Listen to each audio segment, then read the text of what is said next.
by Airtel.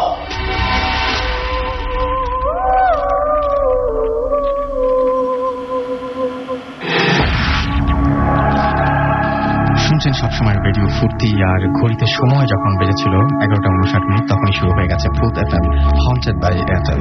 আপনাদের সবাইকে স্বাগত জানাচ্ছি এবং ঈদের পরে নিশ্চয়ই সবাই ঢাকায় ফিরে এসেছেন এবং আমাদের সাথে জয়েন করেছেন। অনেকে হয়তো এখন রাস্তায় রয়েছেন, ফিরছেন, অনেকে হয়তো কালকে ফিরবেন। যে যেখানে থাকুন অনেক অনেক ভালো থাকুন এবং আশা করছি যে ঈদটা আপনাদের অনেক অনেক অনেক ভালো কেটেছে। আমার সাথে যদি কন্ট্যাক্ট করতে চান তাহলে কন্ট্যাক্ট করার নিয়ম আছে, সেটা হচ্ছে মোবাইলের মেসেজ অপশনে গিয়ে টাইপ করুন SHOUT শাউট স্পেস আপনার নাম স্পেস আপনার মেসেজ পাঠিয়ে দিন 9840 নাম্বারে। এই হচ্ছে আমাদের কন্ট্যাক্ট করার নিয়ম। আর যদি আমাদের সাথে আপনি কোনো ঘটনা শেয়ার করতে চান তাহলে আপনার নাম, ঠিকানা এবং ফোন নাম্বার সহ ঘটনাটি পাঠিয়ে দিন bhootfm@radiofurti.fm এই অ্যাড্রেসে। আমি অ্যাড্রেসটি আরো একবার বলছি, bhootfm@radiofurti.fm, which is BHOOTFM@radiofurti.fm। আমরা প্রতিদিনই আমাদের এখানে অতিথি নিয়ে আসি এবং সেই অতিথিদের সাথে আমরা ঘটনা শেয়ার করি এবং তারা আমাদের সাথে ঘটনা শেয়ার করে ইনফ্যাক্ট। আর সেই সাথে সেই অতিথিদের সাথে আমরা অনেকটা সময় কাটাই। আমরা তাদের মধ্যে অনেকেই আছেন যারা ঢাকা থেকে আসেন, অনেকে আছেন যারা ঢাকার বাইরে থেকে আসেন এবং এখানে এসে তাদের ঘটনাগুলো শেয়ার করেন। তো তাদের জন্যই আমাদের শো সবসময় আপনাদের কাছে যে ভালো লাগাটা সেটা তাদের কারণে হয়, যদি খারাপ লাগে সেটাও তাদের কারণে হয়। এবং সেখানে খারাপ লাগার দায়িত্বটা আমি নিতে চাই, আসলে কাউকে দিতে চাই না। এত বড় একটা দায়িত্ব আমি কাউকে দিতে চাই না। তো আশা করছি যে আপনারা সবাই আপনাদের জীবনের সেরা ঘটনাগুলো আমাদের পাঠিয়ে প্রতিবারের মতো আপনারা এবারও আমাদেরকে হেল্প করবেন। যাই হোক, আমরা চলে যাচ্ছি এমন একটা ঘটনায় যিনি আজকে আমাদের এই স্টুডিওতে উপস্থিত নেই, কিন্তু তার ঘটনা তিনি পাঠিয়েছেন। আমি পড়ছি তার ঘটনাটি। হ্যালো রাসেল ভাই, কেমন আছেন? আমি জানি আপনি সবসময় ভালোর দলে। আমি অনন্ত। যে ঘটনাটা আজ আমি বলবো সেটা আমার এলাকার এক বড় ভাইয়ের মুখ থেকে শোনা। বড় ভাইটির নাম মনির। আমি সরাসরি চলে যাচ্ছি ঘটনায়। ঘটনাটি আমি আমার নিজের ভাষায় বলছি। 2006 সালের কোন একটি সময় এই ঘটনাটি ঘটে। আমি তখন চাকরি করতাম। কাউন্টারে চাকরি বলে 15 দিন দিনের বেলা এবং 15 দিন রাতের বেলা কাজ করতে হতো। রাত বলতে শেষ রাতে গিয়ে কাউন্টার খুলে বসতে হতো, কারণ খুব ভোরের যাত্রীরা এসে আমাদের কাউন্টারে উঠত। তাই আমাদের আগে কাউন্টারে উপস্থিত হতে হতো, বাস কাউন্টার। আমার বাসাটা একটু দূরে বলে আমি আগেই বের হতাম বাসা থেকে, মানে রাত 2:30টার দিকে। এত রাতে তেমন একটি রিক্সা বা গাড়ি পাওয়া যেত না, তাই হেঁটেই যেতাম কাউন্টার পর্যন্ত। যাই হোক, ঘটনার দিন রাতে আমি বাসা থেকে বের হলাম। মাঝখানে একটি কথা বলে রাখা ভালো, আমার বাবা গ্রামের বাড়িতে লাশ দাফন করার কাজ করতেন। মরার আগ পর্যন্ত তিনি এই পেশাতেই নিয়োজিত ছিলেন। তাই ছোটবেলা থেকেই লাশ দেখার প্রতি আমার তীব্র আকর্ষণ ছিল। বাবার সাথে আমিও গিয়ে লাশ দেখেছি। লাশ দেখা নিয়ে ছোটখাটো অনেক ঘটনা ঘটেছে আমার জীবনে। সেগুলো পরে একসময় বলবো, আপাতত যা বলছিলাম তাই বলি। আকাশটা থমথমে হয়ে আছে, রাস্তায় 2-1টা কুকুর ছাড়া আর কিছুই নেই। নিজের পায়ের শব্দ ছাড়া আর কোনো শব্দ নেই। আমি একলা হেঁটে যাচ্ছি। আমার যাওয়ার পথে রাস্তার পাশে লাশ গোসল করানোর একটা ঘর পড়ে। সেটার কাছে আসতেই ভেতরে পানি ঢালার শব্দ পেলাম, সে সাথে আগরবাতির গন্ধ। অন্ধকার রাস্তায় আমি ছাড়া কেউ নেই। পেছনে তাকালাম, কেউ নেই। ছোটবেলা থেকে আমি বেশ সাহসী। তাছাড়া আগেই বলেছিলাম লাশ দেখার প্রতি আমার আকর্ষণের কথা। মনে মনে ভাবলাম হয়তো ভেতরে কোনো লাশ গোসল করানো হচ্ছে। লাশটা দেখানোর জন্য কিছুক্ষণ দাঁড়িয়ে থাকলাম। কয়েকটা কালো বেড়াল ঘরটার পাশে বসেছিল। অনেকক্ষণ দাঁড়িয়ে থেকেও যখন দেখলাম কেউ বের হচ্ছে না, তখন আমি 1 পা 2 পা করে লাশ গোসল করানো ঘরটার দরজায় গিয়ে দাঁড়ালাম। ভেতরে তাকিয়ে দেখলাম একটি সাদা পর্দা টানানো। সাধারণত লাশ গোসল করার সময় এই পর্দাটা টানানো হয় যাতে বাইরের কেউ না দেখতে পারে, কিন্তু ঘরটির ভেতরে কোনো মানুষ দেখতে পেলাম না। কেবল 100 পাওয়ারের একটি বাল্ব নীরবে আলো দিয়ে যাচ্ছে। কৌতূহল নিয়ে ভেতরে প্রবেশ করলাম। ঘরটার মাঝখানে সাদা পর্দা টানানো। পর্দার কাছে গিয়ে এক হাতে পর্দা ছড়ালাম। দেখলাম উঁচু জায়গায় কাফনের কাপড়ে ঢাকা একটা লাশ পড়ে আছে, কিন্তু আশেপাশে কাউকে দেখতে পেলাম না। কেমন যেন খটকা লাগলো মনের ভেতর। কি মনে করে যেন সেখান থেকে বেরিয়ে আসতে পারলাম। ঠিক তখনই ঘটলো অপ্রত্যাশিত ঘটনা। বিকট শব্দ করে 100 পাওয়ারের লাইটটা ফেটে পড়লো আমার সামনে। অন্ধকার ঢেকে গেল আমার চারপাশ। পকেট থেকে মোবাইল বের করে আলো জ্বালিয়ে দরজা খুঁজতে লাগলাম, কিন্তু একই অবস্থা, কোথাও দরজা খুঁজে পাচ্ছি না।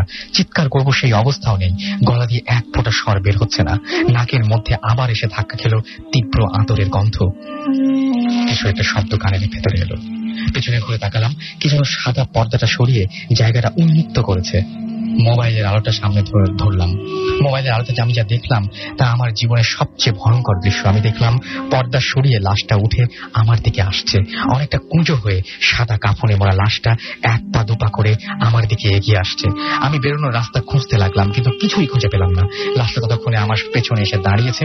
পেছনে ফিরে তাকালাম, দেখলাম আমার থেকে মাত্র 1 হাত ধরে কাফনে ঢাকা লাশটা কুঁজো হয়ে দাঁড়িয়ে আছে।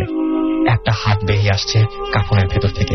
আমি আর সহ্য করতে পারলাম না, জ্ঞান হারালাম। যখন জ্ঞান ফিরল দেখলাম আমার পাশে কয়েকটা নাইট গার্ড দাঁড়ানো, আমাকে লাশ গোসল করানো ঘরের কাছে অজ্ঞান অবস্থায় পড়ে থাকতে দেখে। এরপর থেকে আমি রাতে চাকরি ছেড়ে দেই। কোনো লাশ দেখলে আমি আজও ভয় পাই। এরপর থেকে আমি লাশ দেখা থেকে নিজেকে আড়াল করে রেখেছি। রাসেল ভাই, এই ছিল আমার ঘটনা। ঘটনাটি পড়ে শুনলে ভালো লাগবে। যাই হোক, আমি ঘটনাটি পড়ে শোনালাম এবং আশা করছি যে আপনাদের সবার ভালো লেগেছে। আমাকে সাইদ চট্টগ্রাম থেকে তিনি লিখেছেন যে ইংলিশে স্টোরি সেন্ড করা যাবে কিনা। আপনি যদি নিজে এখানে এসে উপস্থিত হয়ে স্টোরি বলতে পারেন তাহলে অবশ্যই আপনি ইংলিশে সেন্ড করতে পারেন, কিন্তু যদি আপনি ইংলিশে পাঠান, সেটা যদি আমরা ইংলিশে বলি সেটা খুব একটা ভালো হবে বলে আমার মনে হয় না। সো আপনি যদি চান যে আমরা পড়ে শুনবো তাহলে অবশ্যই আপনাকে বাংলায় পাঠাতে হবে, তবে আপনি সেই ক্ষেত্রে ইংরেজি অক্ষর ব্যবহার করতে পারেন। রনি আমাকে লিখেছেন যে থ্যাঙ্কস জানিয়েছেন তিনি, এবং তিনি বলেছেন যে তার পক্ষ থেকে এবং নিতুর পক্ষ থেকে থ্যাঙ্কস। আর তিনি ভূত এফএম অনেক পছন্দ করেন। মিকাইল খুলনা থেকে আমাদের এসএমএস করেছেন আমাদেরকে। মিনহাজ ময়মনসিং থেকে, কাউসার আমাদের পুলিশ লাইন ময়মনসিং থেকে এসএমএস করেছেন। এছাড়াও এসএমএস করেছেন আমাদেরকে তানভীর রাজশাহী থেকে, এবং তার কাছে একটা খুব ভয়ঙ্কর মিউজিক রয়েছে, সেটা তিনি সেন্ড করবেন কিনা। সেন্ড করতে পারেন, কোনো সমস্যা নেই। মিল্টন নরসিংদী থেকে আমাদের নরসিংদী দাসপাড়া থেকে এসএমএস করেছেন। আসল ভাই, আপনার কাছে আমার প্রথম প্রশ্ন, আপনি আমার ফুল এসএমএসটা পড়েন না কেন? আচ্ছা, আপনার এসএমএস এর পরের কোনো অংশ আর নাই এখানে, সো আমার মনে হয় যে আমি আপনার ফুল এসএমএসটি করেছি। দেবাশিস দাস আমাদের এসএমএস করেছেন আমাদেরকে অন্ত্র, এটা কি অন্ত্রা হবে নাকি আন্ত্রা হবে আমি ঠিক জানি না। আলিফ আমাদের এসএমএস করেছেন। এছাড়া এসএমএস করেছেন ডিজেল লিঙ্কন, জানিয়েছেন কেমন আছেন, ঈদ কেমন কাটলো। ঈদটা মাশাআল্লাহ অনেক ভালো কেটেছে, আশা করছি আপনাদের সবারও ঈদ অনেক ভালো কেটেছে। আমাদেরকে আলমগীর এছাড়াও নিকুঞ্জ থেকে এসএমএস করেছেন, তিনিও জিজ্ঞেস করেছেন ঈদ কেমন কাটলো। ঈদ ভালো কেটেছে, আবারও বলছি। এছাড়া আমাদের এসএমএস করেছেন দেখতে পাচ্ছি শাহাদাত কুমিল্লা থেকে, এবং এছাড়াও আমাদেরকে হৃদয় এসএমএস করেছেন আমাদেরকে সালামউদ্দিন। এছাড়াও আমাদের এসএমএস করেছেন রিফাত, এসএমএস করেছেন সজীব চট্টগ্রাম থেকে। উষা আমাদের এসএমএস করেছেন আরিফ, মেহরাব, আতিক সহ আরো অনেকে। সো যারা এসএমএস করতে চান তারা এসএমএস করতে হলে যে নিয়মটি আছে সেই নিয়মটি ফলো করুন। মোবাইলের মেসেজ অপশনে গিয়ে টাইপ করুন SHOUT শাউট স্পেস আপনার নাম স্পেস আপনার মেসেজ, পাঠিয়ে দিন 9840 নম্বরে। আমরা চলে যাব ঘটনায় আমাদের প্রথম অতিথির কাছে এবং আপনার নামটা জানতে চাইব। আর একটু কাছে থেকে বলতে হবে, আর একটু জোরে বলতে হবে। আমার নাম মোহাম্মদ সাইদ হোসেন, আমি নারায়ণগঞ্জ থেকে আসছি। আর প্রথমেই সবাইকে মোবাইল জানাচ্ছি। ওকে। আর আমি বিশেষভাবে কৃতজ্ঞতা প্রকাশ করবো না, আমরা একদম সরাসরি ঘটনায় চলে যাবো। Okay please. হ্যাঁ, আচ্ছা। মানে আমার খালাতো ভাই ফাহাদ মূলত আমাকে এখানে আসার জন্য প্রেরণা দিচ্ছে, তো ওকে অনেক বেশি থ্যাঙ্কস। আজকে আসতে পারেন, খুব ইচ্ছা ছিল। ঠিক আছে, আমরা ঘটনায় যাই। হ্যাঁ, ওকে, থ্যাংক ইউ। তো আসলে ঘটনাটা হচ্ছে একটু কাছ থেকে বলতে হবে। ঘটনাটা হচ্ছে আমার ফুফাতো ভাইয়ের, আমার কাজিন। এটা নারায়ণগঞ্জের ঘটনা, আজ থেকে প্রায় 6-7 বছর আগে, 2006 সালের ঘটনা। তো উনি বেসিক্যালি একজন বিজনেসম্যান, ব্যবসা করতেন, কাপড়ের ব্যবসা, এখনো করেন। তো ঈদের আগে সাধারণত কাপড়ের ব্যবসায়ী যারা এই জামা কাপড়ের সাথে যারা রিলেটেড বিজনেস গুলা করেন, ওনাদের তো কর্মব্যস্ততা অনেক বেশি থাকে স্বাভাবিকভাবে। তো ওই দিন অন্যান্য দিনের মতোই উনি আসলে রাত্রে আসতে দেরি হয়ে গিয়েছিল। প্রত্যেক দিনই আসতে দেরি হয়, ওই দিনও আসতে দেরি হচ্ছিল। প্রায় রাত 2টা বেজে যায় দোকান বন্ধ করতে করতে। তো এত রাত্রে তো সাধারণত রিক্সা বা অন্য কিছু পাওয়াটা দুষ্কর ব্যাপার, হার্ডলি পাওয়া যায়। তো ওই দিন উনি পাননি, এই জন্য সিদ্ধান্ত নিলেন যে হাঁটতে হাঁটতে বাসায় চলে আসবেন। তো এখানে বলে রাখা ভালো, বাসায় ফেরার সময় সবসময় তাকে একটা গোরস্থান ক্রস করতে হতো। তো উনি যখন গোরস্থানের প্রায় কাছাকাছি চলে আসলেন, উনি হঠাৎ করে ফিল করলেন যে ওনার পেছন থেকে মানে কয়েকজন দৌড়ে আসছে অনেক জোরে। উনি পেছন দিকে তাকিয়ে দেখলেন প্রায় 10 থেকে 12টি কুচকুচে কালো রঙের কুকুর তাকে তাড়া করছে। তো উনি দেখে মোটামুটি বেশ ভয় পেলেন, কিন্তু উনি এটা চিন্তা করলেন যে এখন যদি আমি কুকুর দেখে ভয় পেয়ে দৌড় দিই তাহলে তারা আরো বেশি আক্রমণাত্মক হয়ে যেতে পারে। এই জন্য উনি দৌড় না দিয়ে উনি ওনার মতো করে ভিতরে ভয় রেখে উনি আস্তে আস্তে হাঁটতে থাকলেন। এবং কুকুরগুলো স্বাভাবিকভাবে তাকে মানে তাড়া না করে বরং সামনের দিকে চলে গেল। এবং ঘটনা যেটা ঘটলো সেটা হলো উনি কুকুরগুলোর দিকে এই 1 সেকেন্ডের মধ্যে তাকাতেই দেখলেন সবগুলো কুকুর ভ্যানিশ হয়ে গেল। এখন কথা হচ্ছে কুকুরগুলা মানে ভ্যানিশ হওয়ার মানে চলে যাওয়ার একটা কারণ থাকতো যদি ডাইনে বাই কোনো দিকে কোনো গলি থাকতো। রাস্তাটা ছিল স্ট্রেট সোজা, ডান বাই কোনো গলি ছিল না, সুতরাং কুকুরগুলো এত অল্প সময়ে এত দ্রুত ভ্যানিশ হয়ে যাওয়ার কোনো কারণ নেই বা কোনো জায়গায় চলে যাওয়ার কোনো কারণ নেই। তার চোখের সামনে কুকুরগুলো ভ্যানিশ হয়ে গেছে। তো উনি এটা দেখে আরো ভয় পেলেন। এবার উনি হাঁটার গতি একটু বাড়িয়ে দিলেন, কারণ উনি তখন যে জায়গাটাতে অবস্থান করছিলেন বা যেখানে হাঁটছিলেন সেই জায়গা থেকে তার বাসার দূরত্ব 10 থেকে 12 মিনিটের ওয়াকিং ডিস্টেন্স। আচ্ছা, উনি হাঁটছিলেন একটু দ্রুত। তখন আপনি মানে সে আবার ফিল করলো যে তার পেছন থেকে এবার আরো কেউ মানে একটা ফিগার তাকে ট্রেস করছে, পেছন থেকে ফলো করছে হয়তো। উনি পেছন দিকে তাকিয়ে কাউকে দেখতে পেলেন না। উনি আবার হাঁটা শুরু করলেন জোরে, আবার পেছনে তাকালেন। মানে উনি বুঝতে পারছেন ওনার পেছনে কেউ একজন আছে, আসলে ওখানে ভিজিবল কেউ ছিল না, কাউকে দেখা যাচ্ছিল না। আচ্ছা, তো উনি ব্যাপারটাতে খুব বেশি ভীত হলেন। এবার উনি হাঁটার গতিকে আরেকটু বাড়িয়ে দিয়ে মোটামুটি একটু দৌড়ানো শুরু করলেন যত দ্রুত বাসায় যাওয়া যায়। কিন্তু মানে তখন মনে হচ্ছিল পেছন থেকে যে ফিগারটা তাকে মানে ফলো করছিল তখন মানে ব্যাপারটা এমন হয়েছিল যে তাকে ধরার চেষ্টা করছে। এবার তখন হাঁটছিল পেছন থেকে, এখন ধরার চেষ্টা করতেছে। আচ্ছা, তো উনি এবার জোরেই দৌড় দিলেন এবং সামনে দেখলেন যে আমাদের ওই যে গোরস্থানটার কথা বললাম, একটা গোরস্থান থেকে সবসময় ক্রস করতে হয়, গোরস্থানের গেটটা তার সামনেই ছিল। এবার উনি চিন্তা করলেন যে গোরস্থানের ভিতরে তো সাধারণত খারাপ কিছু থাকে না, এই চিন্তা করে উনি গোরস্থানের ভিতরে দৌড় মানে একটা ঢোকার জন্য দৌড় দিলেন অনেক জোরে। আচ্ছা, আর সাথে সাথে পেছনের যে ব্যাপার ফিগারটা ছিল, যেই জিনিসটা ছিল ওটা তাকে ধরার জন্য চেষ্টা করছিল এবং আলটিমেটলি তার কলারে ধরে ফেলেছিল আর কি। কিন্তু উনি নিজেকে কোনো রকমে ছুটিয়ে লাফ দিয়ে আর কি গোরস্থানের গেটের ভিতরে চলে গেলেন এবং ভিতরে যাওয়ার পরে বাইরের দিকে তাকিয়ে দেখলেন তখনও মানে পেছনে কেউ ছিল না।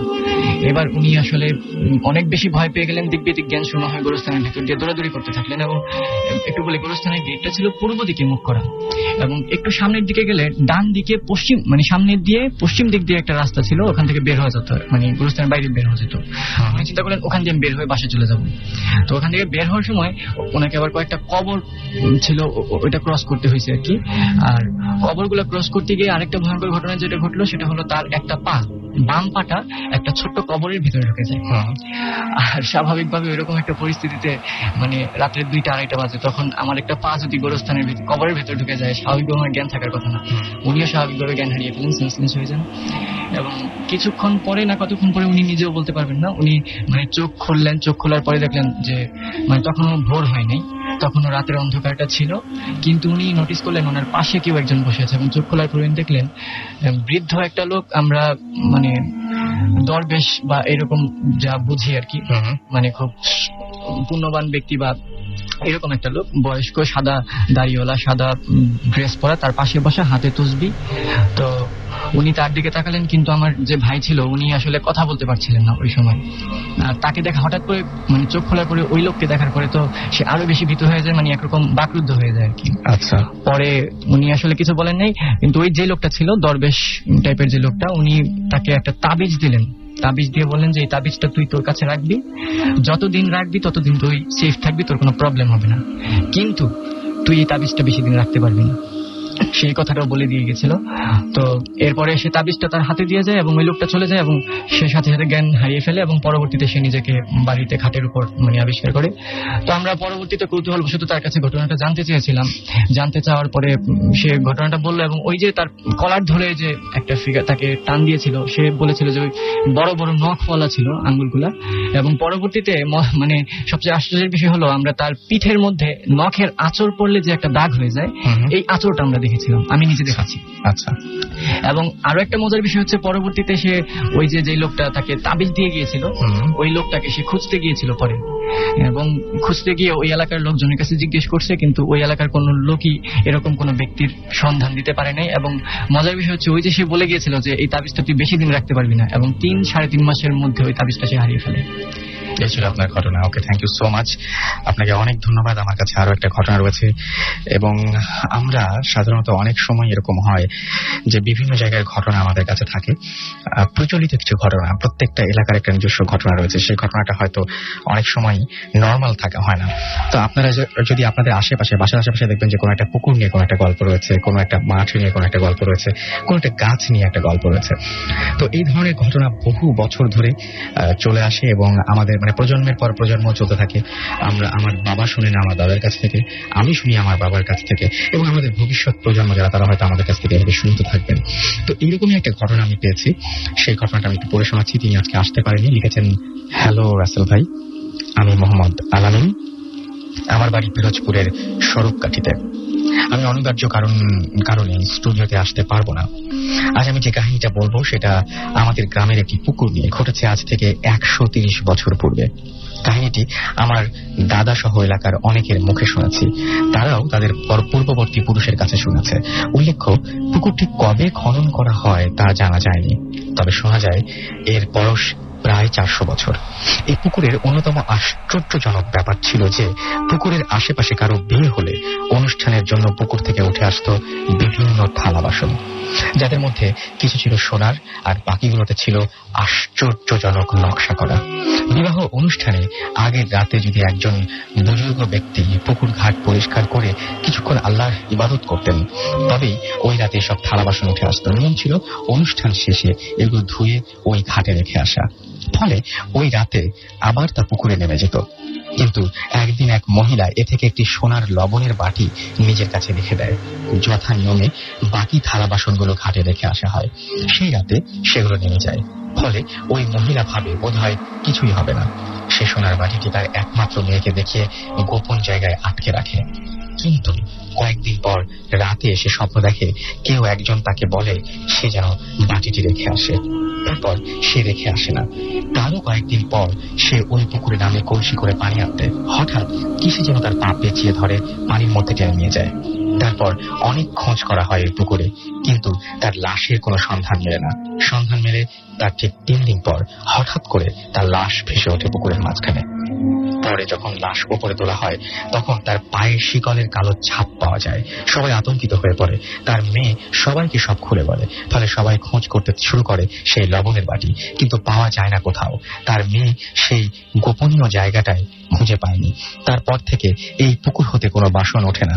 কিন্তু ঘটনা এখানেই শেষ না। সেই মহিলা, সেই মেয়েটির বয়স যখন 35-এর কাছাকাছি, তখন তাকে স্বপ্নে দেখানো হয় যে তাকে পুকুর হতে তাকে কিছু দেয়া হবে। সে যদি নিজে চায় তবে পরবর্তী পূর্ণিমায় সে যেন অনেক রাতে ঘরের মাঝে নামাজ পড়তে থাকে এবং কাউকে যেন এই বিষয়ে কিছু না বলে, বললে তার অনেক প্রায়শ্চিত্ত করতে হবে। সে যথাসময়ে নামাজ পড়তে বসে। তারপর তার ঘর ছিল পুকুরের নিকটে। গভীর রাতে সে দেখে পুকুর থেকে ঝিলমিল আলো বিচ্ছুরিত করে কি যেন উঠে আসে তার ঘরের দিকে, বিকট শব্দ করে এগিয়ে আসতে থাকে। সে দেখলো ক্রমেই সেটা ঘরের মধ্যে প্রবেশ করছে। সে তখন প্রচন্ড ভয় পেয়ে চিৎকার শুরু করে এবং দেখে সেটা আবার পুকুরে নেমে যাচ্ছে। এরই মধ্যে বাড়ির সবাই এসে পড়ে। সবাই আসলে মহিলা সব বলে দেয়। শুনে সবাই পুকুর পাড়ে গিয়ে চাঁদের মৃদু আলোতে যা দেখলো তা খুবই ভয়ঙ্কর ছিল। এতদিন পুকুরে যে বড় টগর হয়েছিল তা ওলট পালট হয়ে একাকার হয়ে গেছে। এত বড় পুকুরের এতগুলো টগরের এমন দশা বাস্তবে বিশ্বাসের অযোগ্য ছিল। এর কিছুদিন পর ওই মহিলা যখন ঘাটে নামে তখন কিছু একটা তার পায়ে টান দেয়, কিন্তু তার ভাগ্য ভালো বলে পাশের সবাই তাকে ধরতে সে রক্ষা পায়। পরে উপরে উঠে সেও দেখতে পায় তার পায়ে একটা শিকলের দাগ, যা পাওয়া গিয়েছিল তার মায়ের পায়ে। এরও কিছুদিন পরে রাতে তার ঘর থেকে একটা চিৎকার শুনে সবাই তার ঘরে যায়, কিন্তু ঘরে কাউকেই পাওয়া যায় না। যা পাওয়া গিয়েছিল তা ছিল তার ঘরের মেঝেতে একটি গর্ত। চিৎকারের পর সেই মহিলার আর কোনো খোঁজ পাওয়া যায়নি। আর এরপর থেকে এই পুকুরে কোনো খারাপ ঘটনা ঘটেনি। এই ছিল আমার ঘটনা। ভালো লাগলে পড়ে শোনাবেন, খুশি হব। আমি পড়ে ফেললাম আপনার ঘটনা। যাই হোক, শুনছেন সবসময় রেডিও ফুর্তি চলছে ভূত এফএম হন্টেড বাই এয়ারটেল। আর আপনারা যদি আজকে আনফরচুনেটলি আজকের এই চমৎকার এপিসোডটি কেউ মিস করে ফেলেন, তাহলে একেবারে চিন্তার কিছু নেই। আপনি এয়ারটেল এম রেডিওর মাধ্যমে আবারও এই এপিসোডটি শুনতে পাবেন। সেই জন্য আপনাকে যেটা করতে হবে, আপনার এয়ারটেল নাম্বার থেকে ডায়াল করতে হবে 4040, সিলেক্ট করতে হবে চ্যানেল 22, এবং তারপরে দেখবেন যে একের পর এক বিভিন্ন এপিসোডের অপশন আপনাকে দেওয়া হচ্ছে। যে এপিসোডটি আপনি মিস করেছেন সেই এপিসোডটি, অথবা যে এপিসোডটি আপনি পুনরায় শুনতে চান সেই এপিসোডটি আপনি চাইলেই শুনতে পারেন। And now listeners can get the Bhoot FM tune as their caller tune, my tune from Airtel. Bhoot FM tune code is 92125. Masoom যেটা এখন প্লে করছে, and you can activate it by sending SMS. Just type CT space 92125 and send it to 3123. ব্যাস, টিউনটা আপনার হয়ে যাবে। আমরা চলে যাচ্ছি ঘটনায়, এবং এখন যে ঘটনাটা শুনবো সেটা হচ্ছে আরো একজন লিসেনার রয়েছেন, তবে তার আগে কিছু SMS পড়ে ফেলতে হবে। আরিয়ান আমাকে SMS করেছেন, আরিয়ান নিকিতা নারায়ণগঞ্জ থেকে। তিনি বলছেন যে আমার পাপা ও আম্মু আজ ভূত এফএম শুনছে, তারপরও ভয় লাগছে। মিরাজ বাসার ছাদে একা বসে ভূত এফএম শুনছেন। সুমাইয়া SMS করেছেন আমাকে, সুমাইয়া এবং রেদওয়ান, এবং তারা মজা করে ভূত এফএম শুনছেন। অভি আমাদের SMS করেছেন খুলনা থেকে, এবং তিনি বলছেন তারা সবাই মিলে ভূত এফএম শুনছেন। তাদের সঙ্গে রয়েছেন পান্থ, ইয়াসিন, সুজন, সানি, নয়ন, মঈন, তারা সবাই শুনছেন। বাবলু, বক্তিয়ার, রুহুল, সুমন, রবি সবাই বাগেরহাট থেকে আমাদের SMS করেছেন। তারা সবাই বরিশাল ইউনিভার্সিটিতে অ্যাডমিশন এক্সাম দিতে এসেছেন, এবং তারা সবাই আমাদের সঙ্গে রয়েছেন এই মুহূর্তে। ইমন আমাদেরকে SMS করেছেন, এবং আমাদেরকে SMS করেছেন দেখতে পাচ্ছি আরিফ SMS করেছেন আমাদেরকে বাংলা ভূত যশোর থেকে। রাফি আমাদের যাত্রাবাড়ি থেকে SMS করেছেন। রবি আমাদের SMS করেছেন রহিম খুলনা ইউনিভার্সিটি থেকে, এবং তিনি আজকের যে ঘটনা সেই ঘটনাটা আমার পছন্দ হয়েছে। আমাদেরকে ইথার SMS করেছেন ময়মনসিং থেকে, আমাদেরকে SMS করেছেন দেখতে পাচ্ছি ব্রলি। এছাড়া SMS করেছেন আমাদেরকে শুকুর, SMS করেছেন হাসি পাপড়ি ভূতের গলি থেকে, মাহিম খুলনা থেকে, মামুন নারায়ণগঞ্জ থেকে, পিয়াস রাজশাহী থেকে আমাদেরকে SMS করেছেন রোমা। এছাড়াও SMS করেছেন আমাদেরকে লাবিবা সহ আরো অনেকে। সো আপনি যদি SMS করতে চান তাহলে মোবাইলের মেসেজ আপনি টাইপ করে শাউট স্পেস আপনার নাম স্পেস আপনার মেসেজ আর পাঠিয়ে দিন 9840 নাম্বারে, আপনার এয়ারটেল নাম্বার থেকে বা অন্য যে কোনো নাম্বার থেকে। চলে যাচ্ছি পরবর্তী ঘটনায়। আমাদের পরবর্তী লিসনারের কাছে আপনার নামটা বলবেন, কোথা থেকে এসেছেন সেটা একটু বলবেন প্লিজ। হাই লিসেনার্স, আমি মোহাম্মদ আসিফ হাসান রাসেল বলছিলাম। আমি এসেছি খেলতাগোড়া থেকে। আমি একটি সফটওয়্যার ফার্মে সফটওয়্যার কোয়ালিটি অ্যাসুরেন্স ইঞ্জিনিয়ার হিসেবে জব করছি। অ্যাকচুয়ালি আমি এখন যে ঘটনাটা বলতে যাচ্ছি সেটা হচ্ছে আমার দাদার সাথে ঘটে যাওয়া একটি ঘটনা। এই ঘটনাটি ঘটেছে আজ থেকে প্রায় 28 বছর আগে, 1984-এ। আমার দাদা ছিলেন বাংলাদেশ সচিবালয়ের একজন কর্মকর্তা। তিনি একদিন রিক্সা করে বাসায় আসছিলেন। বাসায় আসার পরে গেটের সামনে যখন নামলেন, তখন এক রিক্সাওয়ালা তাকে ডাক দিয়ে বললেন, স্যার একটু এদিকে আসবেন। কিন্তু আমার দাদা তাকে সে এগিয়ে গেলেন। এগিয়ে গিয়ে জিজ্ঞেস করলেন কি হয়েছে। তখন রিক্সাওয়ালা বললো, স্যার আপনার বাসার উপর দিয়ে খারাপ কোনো জিন যাতায়াত করে। তখন আমার দাদা জিজ্ঞেস করলো যে তুমি তো কিভাবে বুঝতে পেরেছো যে আবার বাসার উপর দিয়ে খারাপ জিন যাতায়াত করে। তখন বললো, স্যার আপনি কি রাতের বেলা আপনার যে টিনের ঘর তার চালে কি ধান পড়ার কোনো শব্দ পান? তখন স্যার বললো, তখন আমার দাদা বললো যে হ্যাঁ, মাঝে মাঝে আমি সেই শব্দটা পাই, এবং সেটা অনেক রাতে, গভীর রাতে এই ব্যাপারটা ঘটে। আর মাঝে মাঝে এমন হয় যে টিনের চালে কেউ অনেক জোরে জোরে পালাচ্ছে। আচ্ছা, আমার দাদা ঘর থেকে বের হয়ে গিয়ে কখনো কাউকে খুঁজে পাননি। দেন রিক্সাওয়ালা বললো, স্যার এই যে চিন্তা যায় সেটা খুবই খারাপ, ও যদি কখনো চান্স পায় আপনাকে ক্ষতি করে দিন। তখন আমার দাদা বললো যে তাহলে আমি কি করতে পারি? তখন রিক্সাওয়ালা বললো যে স্যার আমি এটা বন্ধ করে দিই, যদি বন্ধ করে দিই তাহলে এটা আপনার ক্ষতি করতে পারবেন, তবে আপনি খুব সাবধানে চলাচল করতে হবে, যদি ও আপনাকে চান্স পায় অবশ্যই আপনি ক্ষতি করবেন। দাদা বললো আচ্ছা ঠিক আছে, তাহলে এটা বন্ধ করে দেন। তখন রিক্সাওয়ালা আমাদের বাড়িটা বন্ধ করে দেয়। বন্ধ করে দিল, তার অনেকদিন কেটে গেল। আমাদের বাসার সামনে একটা বাগান ছিল। সেই বাগানে আমার দাদা দাদু একদিন গাছ লাগাতে গিয়েছে। গাছ লাগানোর প্রায় শেষের পর্যায়ে আমার দাদু ঘর চলে আসে। তখন ছিল প্রায় মাগরিবের নামাজের ওয়াক্ত। দাদা ঘরে আসছে না দেখে দাদু ঘর থেকে বের হয়, দাদার কাছে যান। গিয়ে দেখেন দাদা অজ্ঞান অবস্থায় পড়ে আছে। দেন তাকে সব লোকজন ডেকে তাকে ঘরে নিয়ে আসা হয়। নিয়ে আসার পরে প্রায় 10 থেকে 15 মিনিট পরে দাদার সেন্স চলে আসে। অনেক পানি টানি দেওয়ার পরে অ্যাকচুয়ালি তখন দাদু দাদাকে জিজ্ঞেস করে তোমার কি হয়েছিল, তুমি হঠাৎ করে সেন্সলেস হয়ে পড়ে গিয়েছো। তখন আমার দাদা যেটা বললো যে আমি আসলে বুঝতে পারিনি, আমার পেছনে কেউ জোরে একটা থাপড় দিয়েছিল আবার ঘাড়ে। তখন আমার দাদু দেখলেন দাদার ঘাড়ে অনেক লাল একটা দাগ বসে আছে, আঙ্গুলের ছাপের মতো। ওদিন রাত থেকে আমার দাদা অসুস্থ হয়ে পড়ে, তার অনেক জ্বর চলে আসে গায়ে।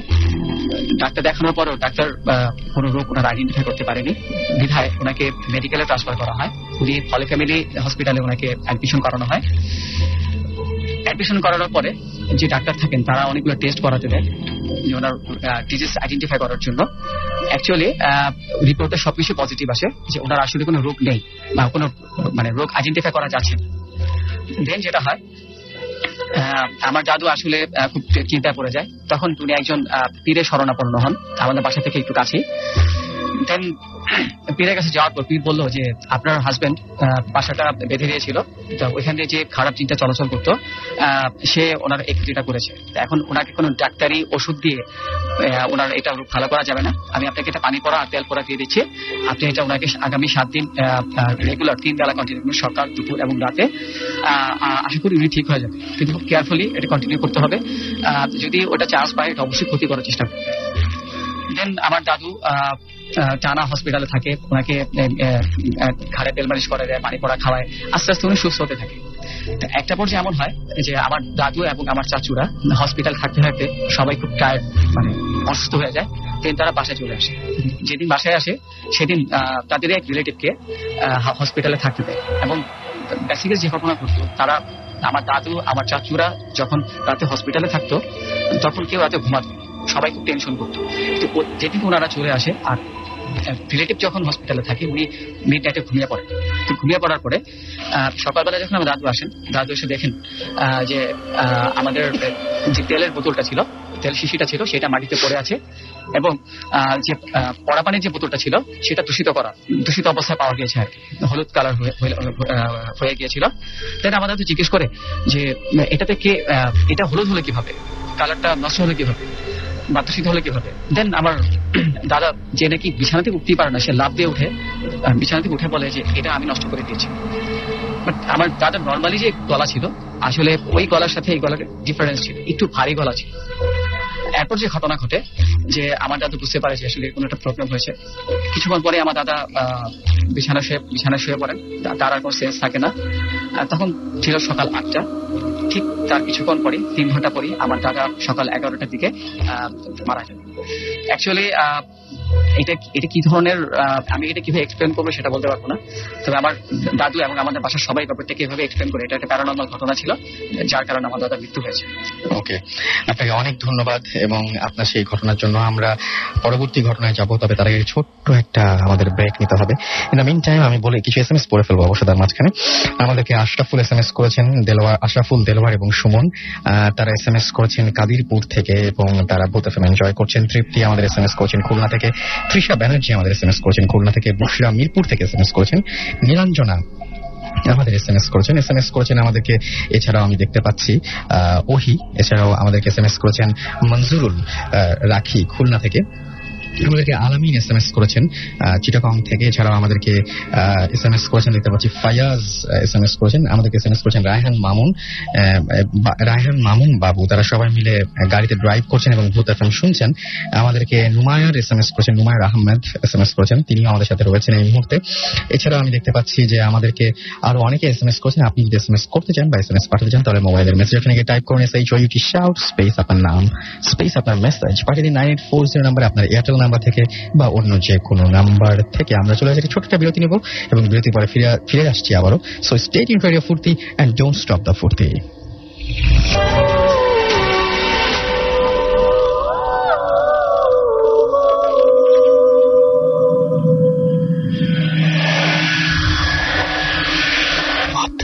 FM haunted by Airtel.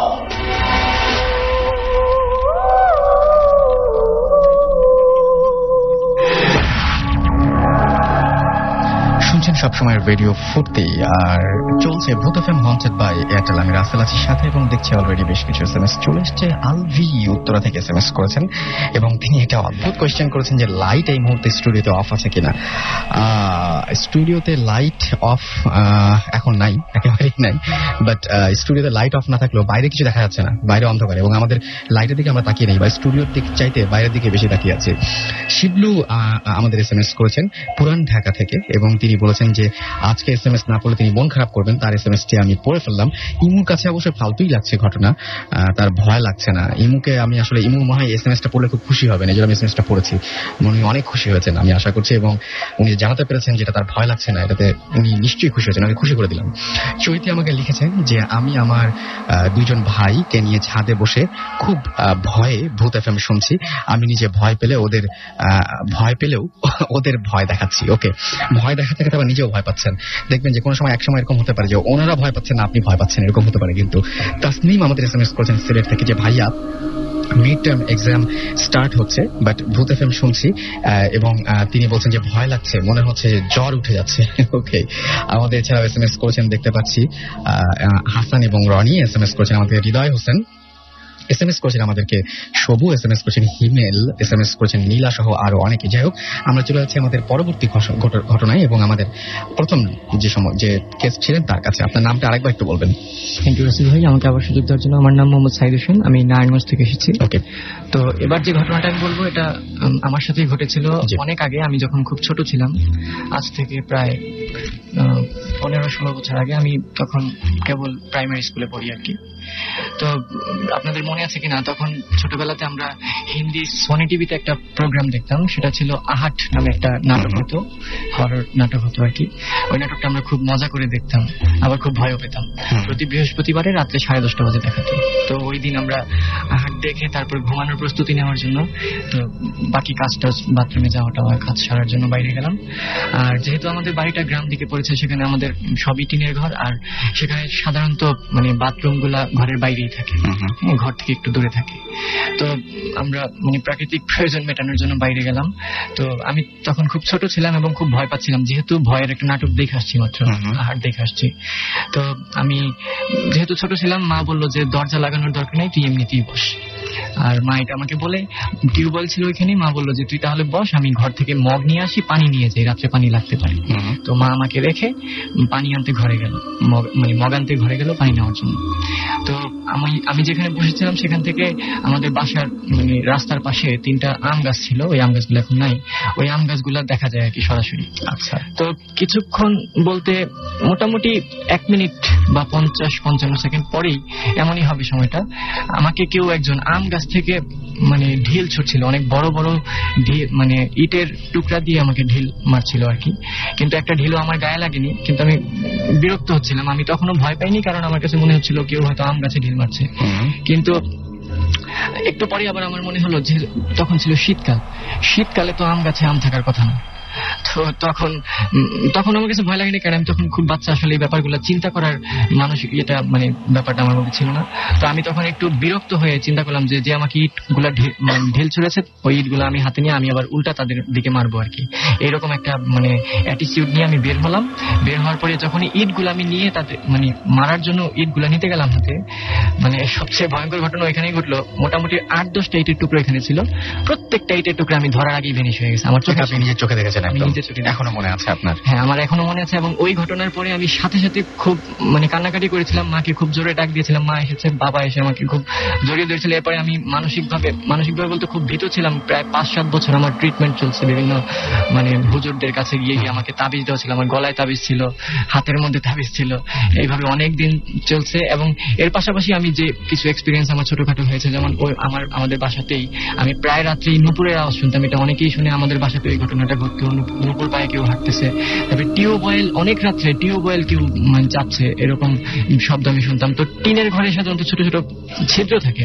তো আমি একদিন কৌতূহলবশত, আমি তখন ক্লাস 8 বা 9-এ পড়ি হয়তো, আমি ওই টিনের ছিদ্র দিয়ে আমি টিউবওয়েলের দিকে একটু তাকালাম। তো আমি মানে দেখে যে জিনিসটা দেখে ভয় পেলাম সেটা হলো, টিউবওয়েলের দিকে আমি তাকিয়ে দেখলাম টিউবওয়েলের যে হ্যান্ডেলটা সেটা উপরের দিকে উঠছে আর নিচের দিকে নামছে, পানিও পড়ছে, কিন্তু সেখানে কেউ ছিল না।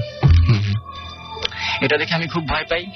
আর মাঝে মাঝে যে ঘটনা ঘটতো, যেহেতু আমাদের ঘরটা ছিল টিনের ঘর, প্রতিদিন না মোটামুটি সপ্তাহে একবার দুইবার এই ঘটনাটা ঘটতো যে কেউ একজন কোনো গাছের ডাল আমাদের ঘরের সাথে লাগিয়ে ঘেসে ঘেসে নিয়ে যাচ্ছে আর কি, এরকম ঘটনাটা ঘটতো। খুব জোরে শব্দ হতো। এই ঘটনাটা শুধু আমিই টের পেতাম না, আমার বাবা মা সবাই প্রায় জেগে যেতাম আমরা রাতের বেলা। এবং বেশ কয়েকদিন আমার বাবা দৌড়ে সাথে সাথে আওয়াজটা হওয়ার সাথে সাথে ঘর থেকে বেরিয়ে দৌড়ে ঘরের পেছনে যেত, পেছনে গিয়ে আসলে কাউকে দেখতে পেতেন এবং পিছনে যে ডালগুলো ছিল, ডালগুলো যে জায়গায় ছিল ঠিক সেই জায়গাতেই থাকতো আর কি। কিন্তু টিনের মধ্যে ডালগুলো টেনে নেওয়ার একটা আওয়াজ হতো আর কি, খুব জোরে। এবং আমরা সবাই এই জিনিসটা এক্সপেরিয়েন্স করছি। ছিল ঘটনা। ওকে, থ্যাংক ইউ সো মাচ আপনার ঘটনার জন্য, আপনাকে অনেক ধন্যবাদ। এবং আমি আরো বেশ কিছু SMS পেয়ে গেছি। এর মধ্যেই আমাকে দেখছেন আকাশ ম্যাক্স ওয়ারি থেকে, এবং তিনি বলছেন যে তার কাছে চরম ভয় লাগছে কারণ তিনি রুমে আজকে একা। তুষার এবং মিঠি আমাদের লিখেছেন উত্তরা থেকে যে আমি আর আমার ওয়াইফ ভূত FM শুনছি এবং অনেক ভালো শো, এবং তিনি বলছেন যে very nicely done. Thank you so much আমাদের সঙ্গে থাকার জন্য। এবং ফয়সাল খুলনা থেকে আমাদের লিখেছেন, খুলনা ডুমুরিয়া থেকে, যে রাসেল ভাই আজকের গল্পগুলো খুব খুব ভালো লাগছে, আমি ভয় পাচ্ছি ভাই, আমার একটু SMS পড়বেন না। ওকে ওকে, আমাকে লিখেছেন এছাড়াও নাসিফ, এবং তিনি বলছেন যে আজকের ভূত FM জমে গেছে। আমাকে নাফিসা লিখেছেন যে রাসেল ভাই কয়েকটা ইংলিশ হরর মুভির নাম চেয়েছেন, আচ্ছা আনবর্ন দেখতে পারেন আপনি, এবং ভালো লাগবে আশা করি। তারপরে রোজমেরিজ বেবি দেখতে পারেন, ভালো লাগবে আশা করি। যাই হোক, আমাদের এছাড়াও দেখতে পাচ্ছি যে আরো বেশ কিছু SMS করেছে। রুমা চট্টগ্রাম থেকে আমাকে লিখেছেন, ইয়ামির আমাদের SMS করেছেন এসকে রনি ফ্রম শনি রাখরা, ইউসুফ আমাদের SMS করেছেন আমাদেরকে সাগর, SMS করেছেন ববি, SMS করেছেন মাসুম খান, এছাড়াও নির্ঝর SMS করেছেন SA বনি, SMS করেছেন দীপ্ত সহ আরো অনেকে। আপনি যদি SMS করতে চান তাহলে মোবাইলের মেসেজ ওখানে গিয়ে টাইপ করুন SHOUT শাউট স্পেস আপনার নাম স্পেস আপনার মেসেজ পাঠিয়ে 9840 নাম্বারে। আমরা পরবর্তী ঘটনায় যাব। Thanks, Russell Bhaiya, for giving me the floor again. Russell, ভাই আমি ঘটনায় সরাসরি চলে যাচ্ছি। ঘটনাটা ছিল আমার মেজ মামাকে নিয়ে। আমার মেজ মামা ছোটবেলা থেকে গ্রামে বড় হয়েছে।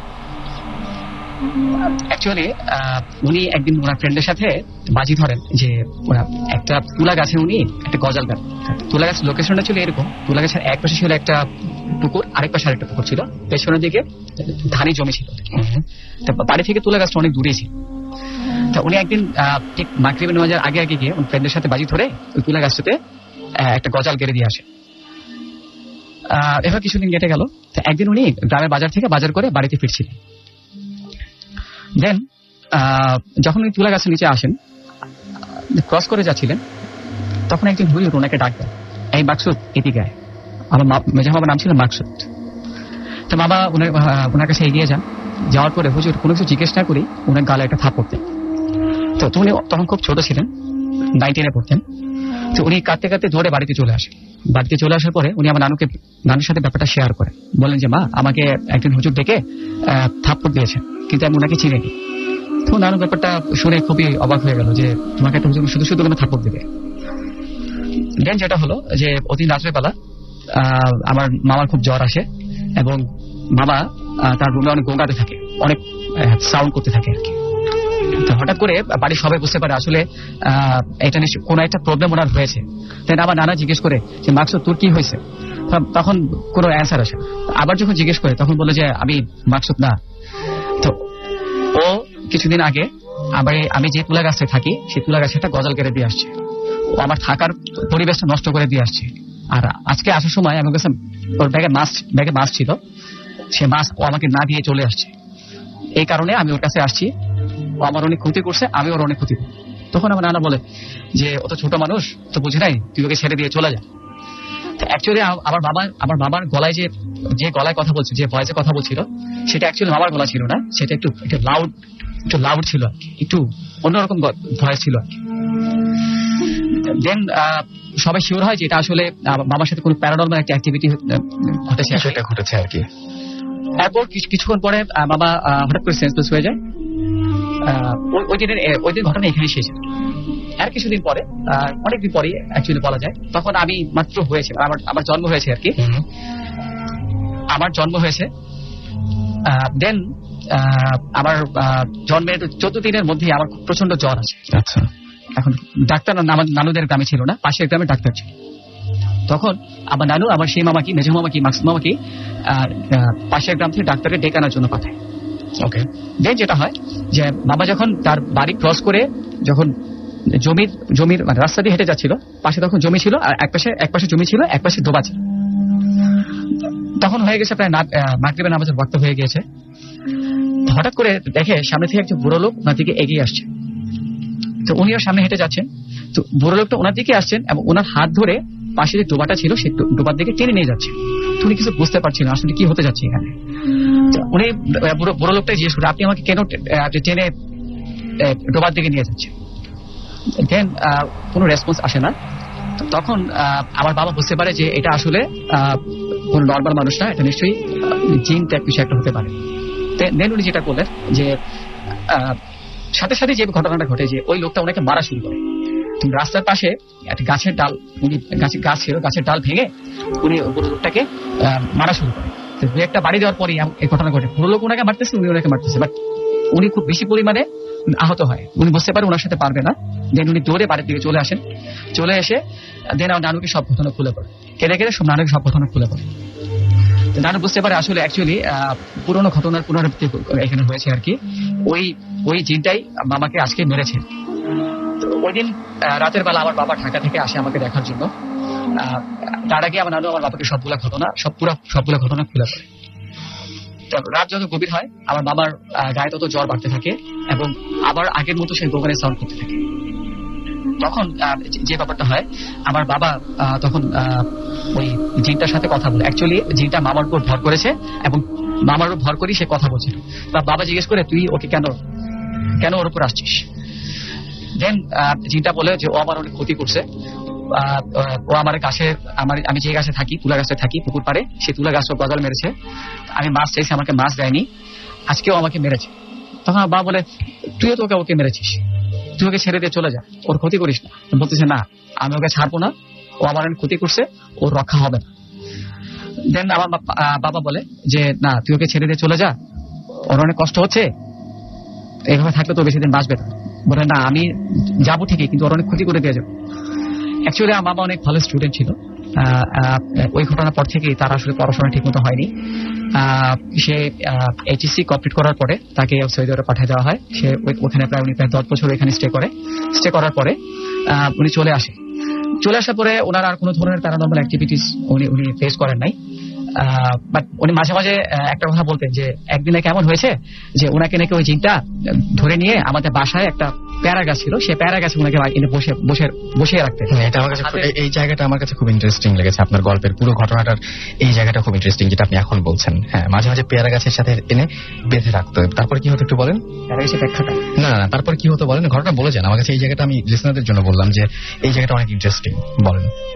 আচ্ছা, প্যারা গাছের ব্যাপারটা হচ্ছে এরকম যে ওইখানে যে মানে এটা হচ্ছে আরেকটা ঘটনা বলা যায় যে ব্যাপারটা হয় ওইখানে যে বাবাকে একদিন মানে বাড়ি উনি প্রায় মানে যেটা শোনা গিয়েছে আর কি, উনি একদিন ইনভিজিবল হয়ে ওনাকে খুঁজে পাওয়া যাচ্ছিল।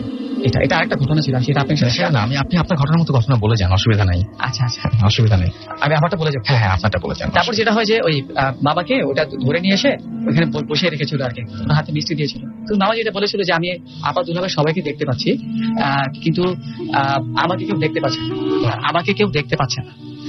অ্যাকচুয়ালি ঘটনা ওখানেই শেষ। যখন উনি সৌদি আরব যাওয়ার পরে উনি প্রায় 8 থেকে 10 দিন স্টে করার পরে যখন দেশে আসে, এরপর থেকে উনি কোনো ধরনের প্যারানর্মাল অ্যাক্টিভিটিস আর পেশ হয়। আমি জানি না যে সবাই বুঝতে পেরেছেন কিনা। মানে ব্যাপারটা হচ্ছে এরকম যে ওনার মামাকে ওনাদের বাসার পেয়ারা গাছের সাথে না মাঝে মাঝে নিয়ে এসে বেঁধে রাখতো এবং হাতে মিষ্টি দেওয়ার চেষ্টা করতো।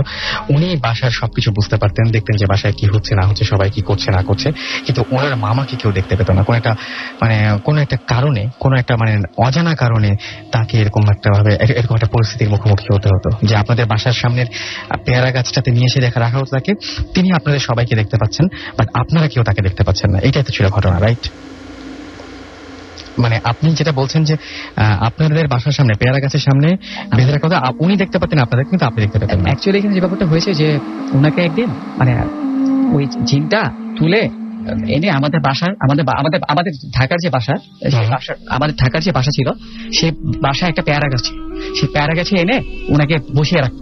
সৌদি আরব থাকা অবস্থায় না বাসায়, হ্যাঁ, সরি, সৌদি আরব থাকা অবস্থায় এটা ছিল না। বেসিক্যালি এটা যেটা হয়েছিল সেটা হচ্ছে উনি যখন বাংলাদেশে স্টে করেছিল তখন ওই ঘটনার পরপরই কিছুদিন পরে উনি দেশের বাইরে চলে যায়। হ্যাঁ, আমিও সেটাই বলছিলাম। আচ্ছা, যাই হোক, আমরা চলে যাচ্ছি আমাদের পরবর্তী ঘটনায় যাবো, তবে তার আগে আমাদের একটা বিজ্ঞাপন বিরতি লাগবে এবং তারপর পরে আমরা শুনবো একটা অডিও ক্লিপ যেটা আমাদেরকে পাঠিয়েছেন আফ্রিকা থেকে আমাদের একজন লিসেনার। আমরা খুবই খুবই খুবই খুশি যে অ্যাপল থেকে তিনি আমাদের SMS পাঠিয়েছেন, এই অডিওটি পাঠিয়েছেন। আপনিও চাইলে কিন্তু আপনার এরকম ঘটনাগুলো রেকর্ড করে আমাদের পাঠিয়ে দিতে পারেন এবং সেটা আপনি মোবাইল থেকে রেকর্ড করতে পারেন। আর সেই জন্য আপনাকে যেটা করতে হবে, আমাদের ইমেল অ্যাড্রেসটি অবশ্যই মনে রাখতে হবে, boothfm@radiofurti.fm। এই অ্যাড্রেসে আপনি পাঠিয়ে দেবেন আমাদেরকে আপনার ঘটনাগুলো, নাম, ঠিকানা এবং ফোন নাম্বার সহ।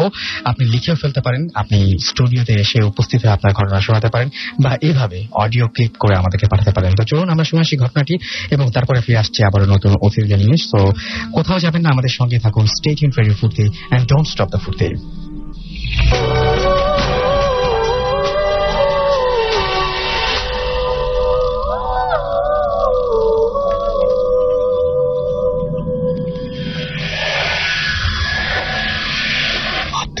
FM haunted by Airtel.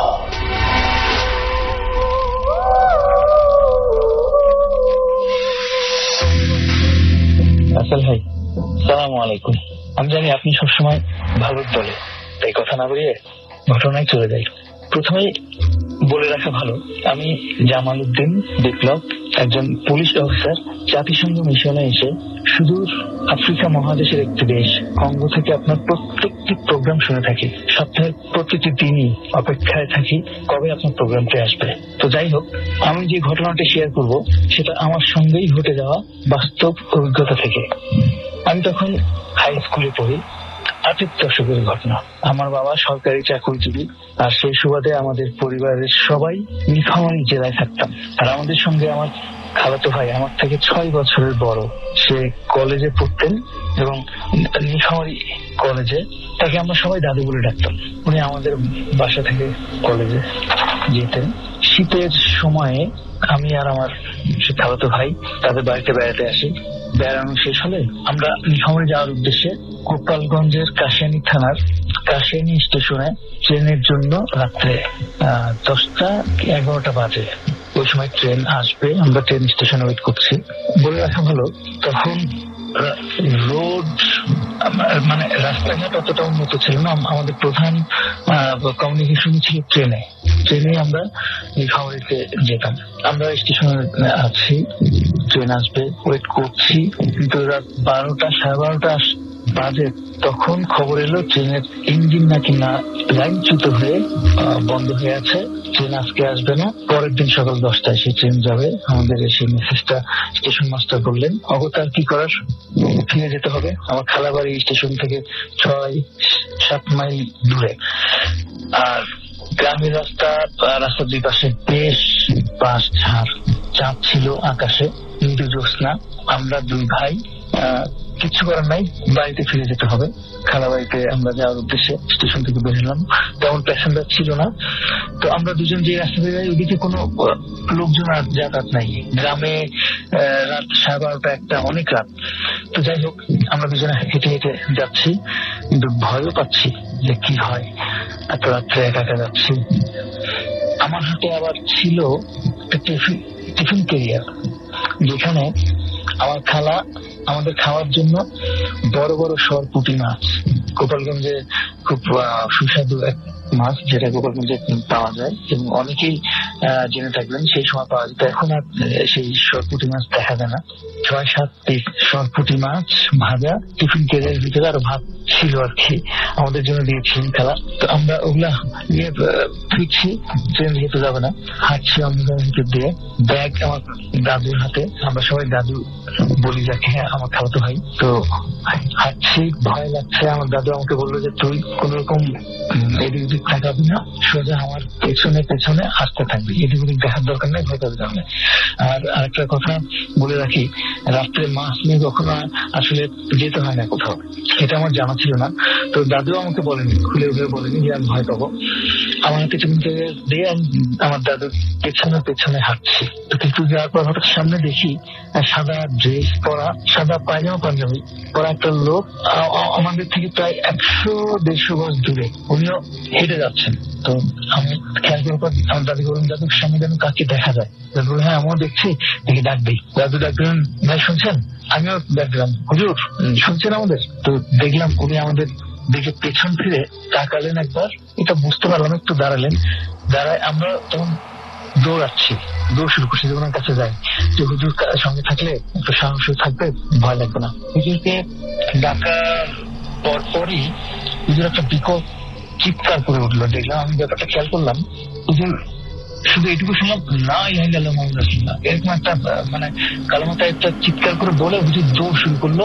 ঠিক আমরা যেভাবে দৌড়াচ্ছি উনিও দেখি অন্যদিকে দৌড় শুরু করছে, রাস্তায় সোজা।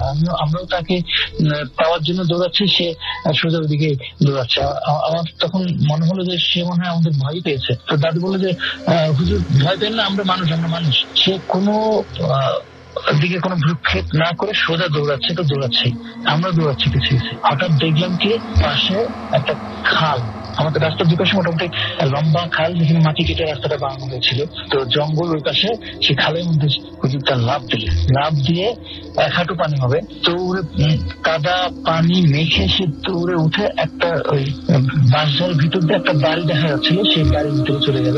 আমরা দুজনে স্ট্যাচুর মতো দাঁড়িয়ে পড়লাম, দুজনের দিকে তাকাচ্ছি, দুজনের মুখে কোনো কথা নাই। কি হলো এটা, হাসবো না কান্না করবো, ব্যাপারটা বুঝতে পারছিলাম না। তো দাদু বললো যে মনে হয় উনি ভয় পাইছেন আমাদের দেখে, ক্লিয়ার করার, চল আমাদের একা একা যেতে হবে। আমরা ঘুরে আবার হাঁটা শুরু করলাম। তো দাদু আমাকে বললেন যে দেখ, এখানে কিন্তু বাস ঝাড়, পুরো রাস্তাটাই অন্ধকার, বন জঙ্গল, ভিতর দিয়ে পায়ে হাঁটা রাস্তা আর কি। তো আমাকে বললেন যে কোথাও যদি দেখি যে বাস রাস্তায় পড়ে আছে, বাসের উপর দিয়ে রাত্রে হেঁটে যেতে নেই। তো তুই আমাকে ফলো কর, আর যা কিছু করার আমি করবো, তোকে কিছু করতে হবে না। তো আমি হাঁটছি তার পিছিয়ে একটু এগুলোই দেখি রাস্তার উপরে একটা বাস আড়াআড়ি ভাবে পড়ে আছে। দেখে আমি দাদুর হাতটা চেপে দিলাম পেছন থেকে। দাদু আস্তে করে আমাকে বললো, ইশারা দিল যে তুই আমার পিছনে দাঁড়িয়ে থাক, ভয় পাস না। ঠিক এরকম একটা হাতের ইশারা দিল, কথা বললো না, হাত দিয়ে বুঝে যে তুই ভয় পাস না, আমি আছি। কাছাকাছি যে দাদু দোয়া করতেছিলেন, আমাকে বললো তুই কালামটাই পর। তো তখন আয়াতুল কুরসি জানতাম না আমি। তো দাদু জোরে আয়াতুল কুরসি পড়ার সাথে সাথে বাসটা সজোরে উঠে অন্য বাসের সঙ্গে ঠাস করে একটা বাড়ি লেগে দাঁড়িয়ে পড়লো। দাদু বললো তুই আমার পিছিয়ে দৌড়া। আমি দৌড় শুরু করলাম, দাদু দৌড়াচ্ছে সামনে, আমি পিছিয়ে কোনো দিকে তাকাও নাই, জাস্ট সম্মোহনের মতো আমি দাদুকে ফলো করছি, দৌড়াচ্ছি। তো আমাদের দৌড়ানোর সময় আমাদের দুপাশেই যে জঙ্গল ছিল, বাঁশ ঝাড় ছিল, ঠিক যেমনটি দেখতে মনে করেন রাসেল ভাই, একটা ট্রেন যাচ্ছে স্পিডে, ট্রেন লাইনের দুপাশে অনেক জঙ্গল থাকে। তো ওই ট্রেনের ইঞ্জিন যখনই ওই জঙ্গলের পাশ দিয়ে যখনই ক্রস করে, তখন কিন্তু বাতাসে আলোড়িত হয় দুই পাশে। ইঞ্জিন যত সামনে আগায় তখন ঠিক সঙ্গে সঙ্গে দুই পাশে ঢেউটাও ওরকম আস্তে আস্তে এগোতে থাকে। এক্স্যাক্টলি আমার কাছে মনে হলো আমাদের দুই পাশে ওরকম আমরা দৌড়াচ্ছি, আর দুই পাশে গাছপালা ওরকম ঝড়ের মতো, আর কোথাও নাই, আন্দোলিত হচ্ছে, বাসে শব্দ হচ্ছে, বাড়ি যাচ্ছে। আমি কি বলবো রাসিফ ভাই, আমি ঠিক আপনাকে বোঝাতে পারছি না। এখনো সেই স্মৃতি মনে পড়লে আমার ভয়ে আমার লোম দাঁড়িয়ে যায়। দৌড়াচ্ছি, কখন যে আমার খালা বাসায় এসে পড়েছে ঠিক মানে সেন্স ছিল না। খালা বাসায় পৌঁছানোর সাথে সাথে আমি সিঁড়ির উপর সেন্সলেস হয়ে গেলাম। তো আর কিছু জানি না। আমি যখন আমার সেন্স আসলো, দেখলাম আমার মাথায় পানি দিচ্ছে।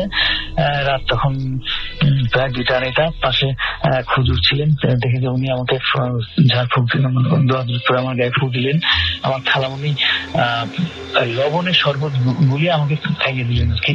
তো গ্রামে ফের যাওয়া যাচ্ছে, দেখুন হয় পেলে নাকি লবণের শরবত খেতে হয়। তো আজও হাসি লাগে চিন্তা করলে যে লবণের শরবত আসলে খেয়েছিলাম আমি, যে আমি কি উঠবো এটা চিন্তা করে। তো এই হলো আমার অভিজ্ঞতা। আর লাখো লিসেনারকে আমার এই সুদূর কঙ্গো থেকে শুভেচ্ছা রইল। খোদা হাফেজ।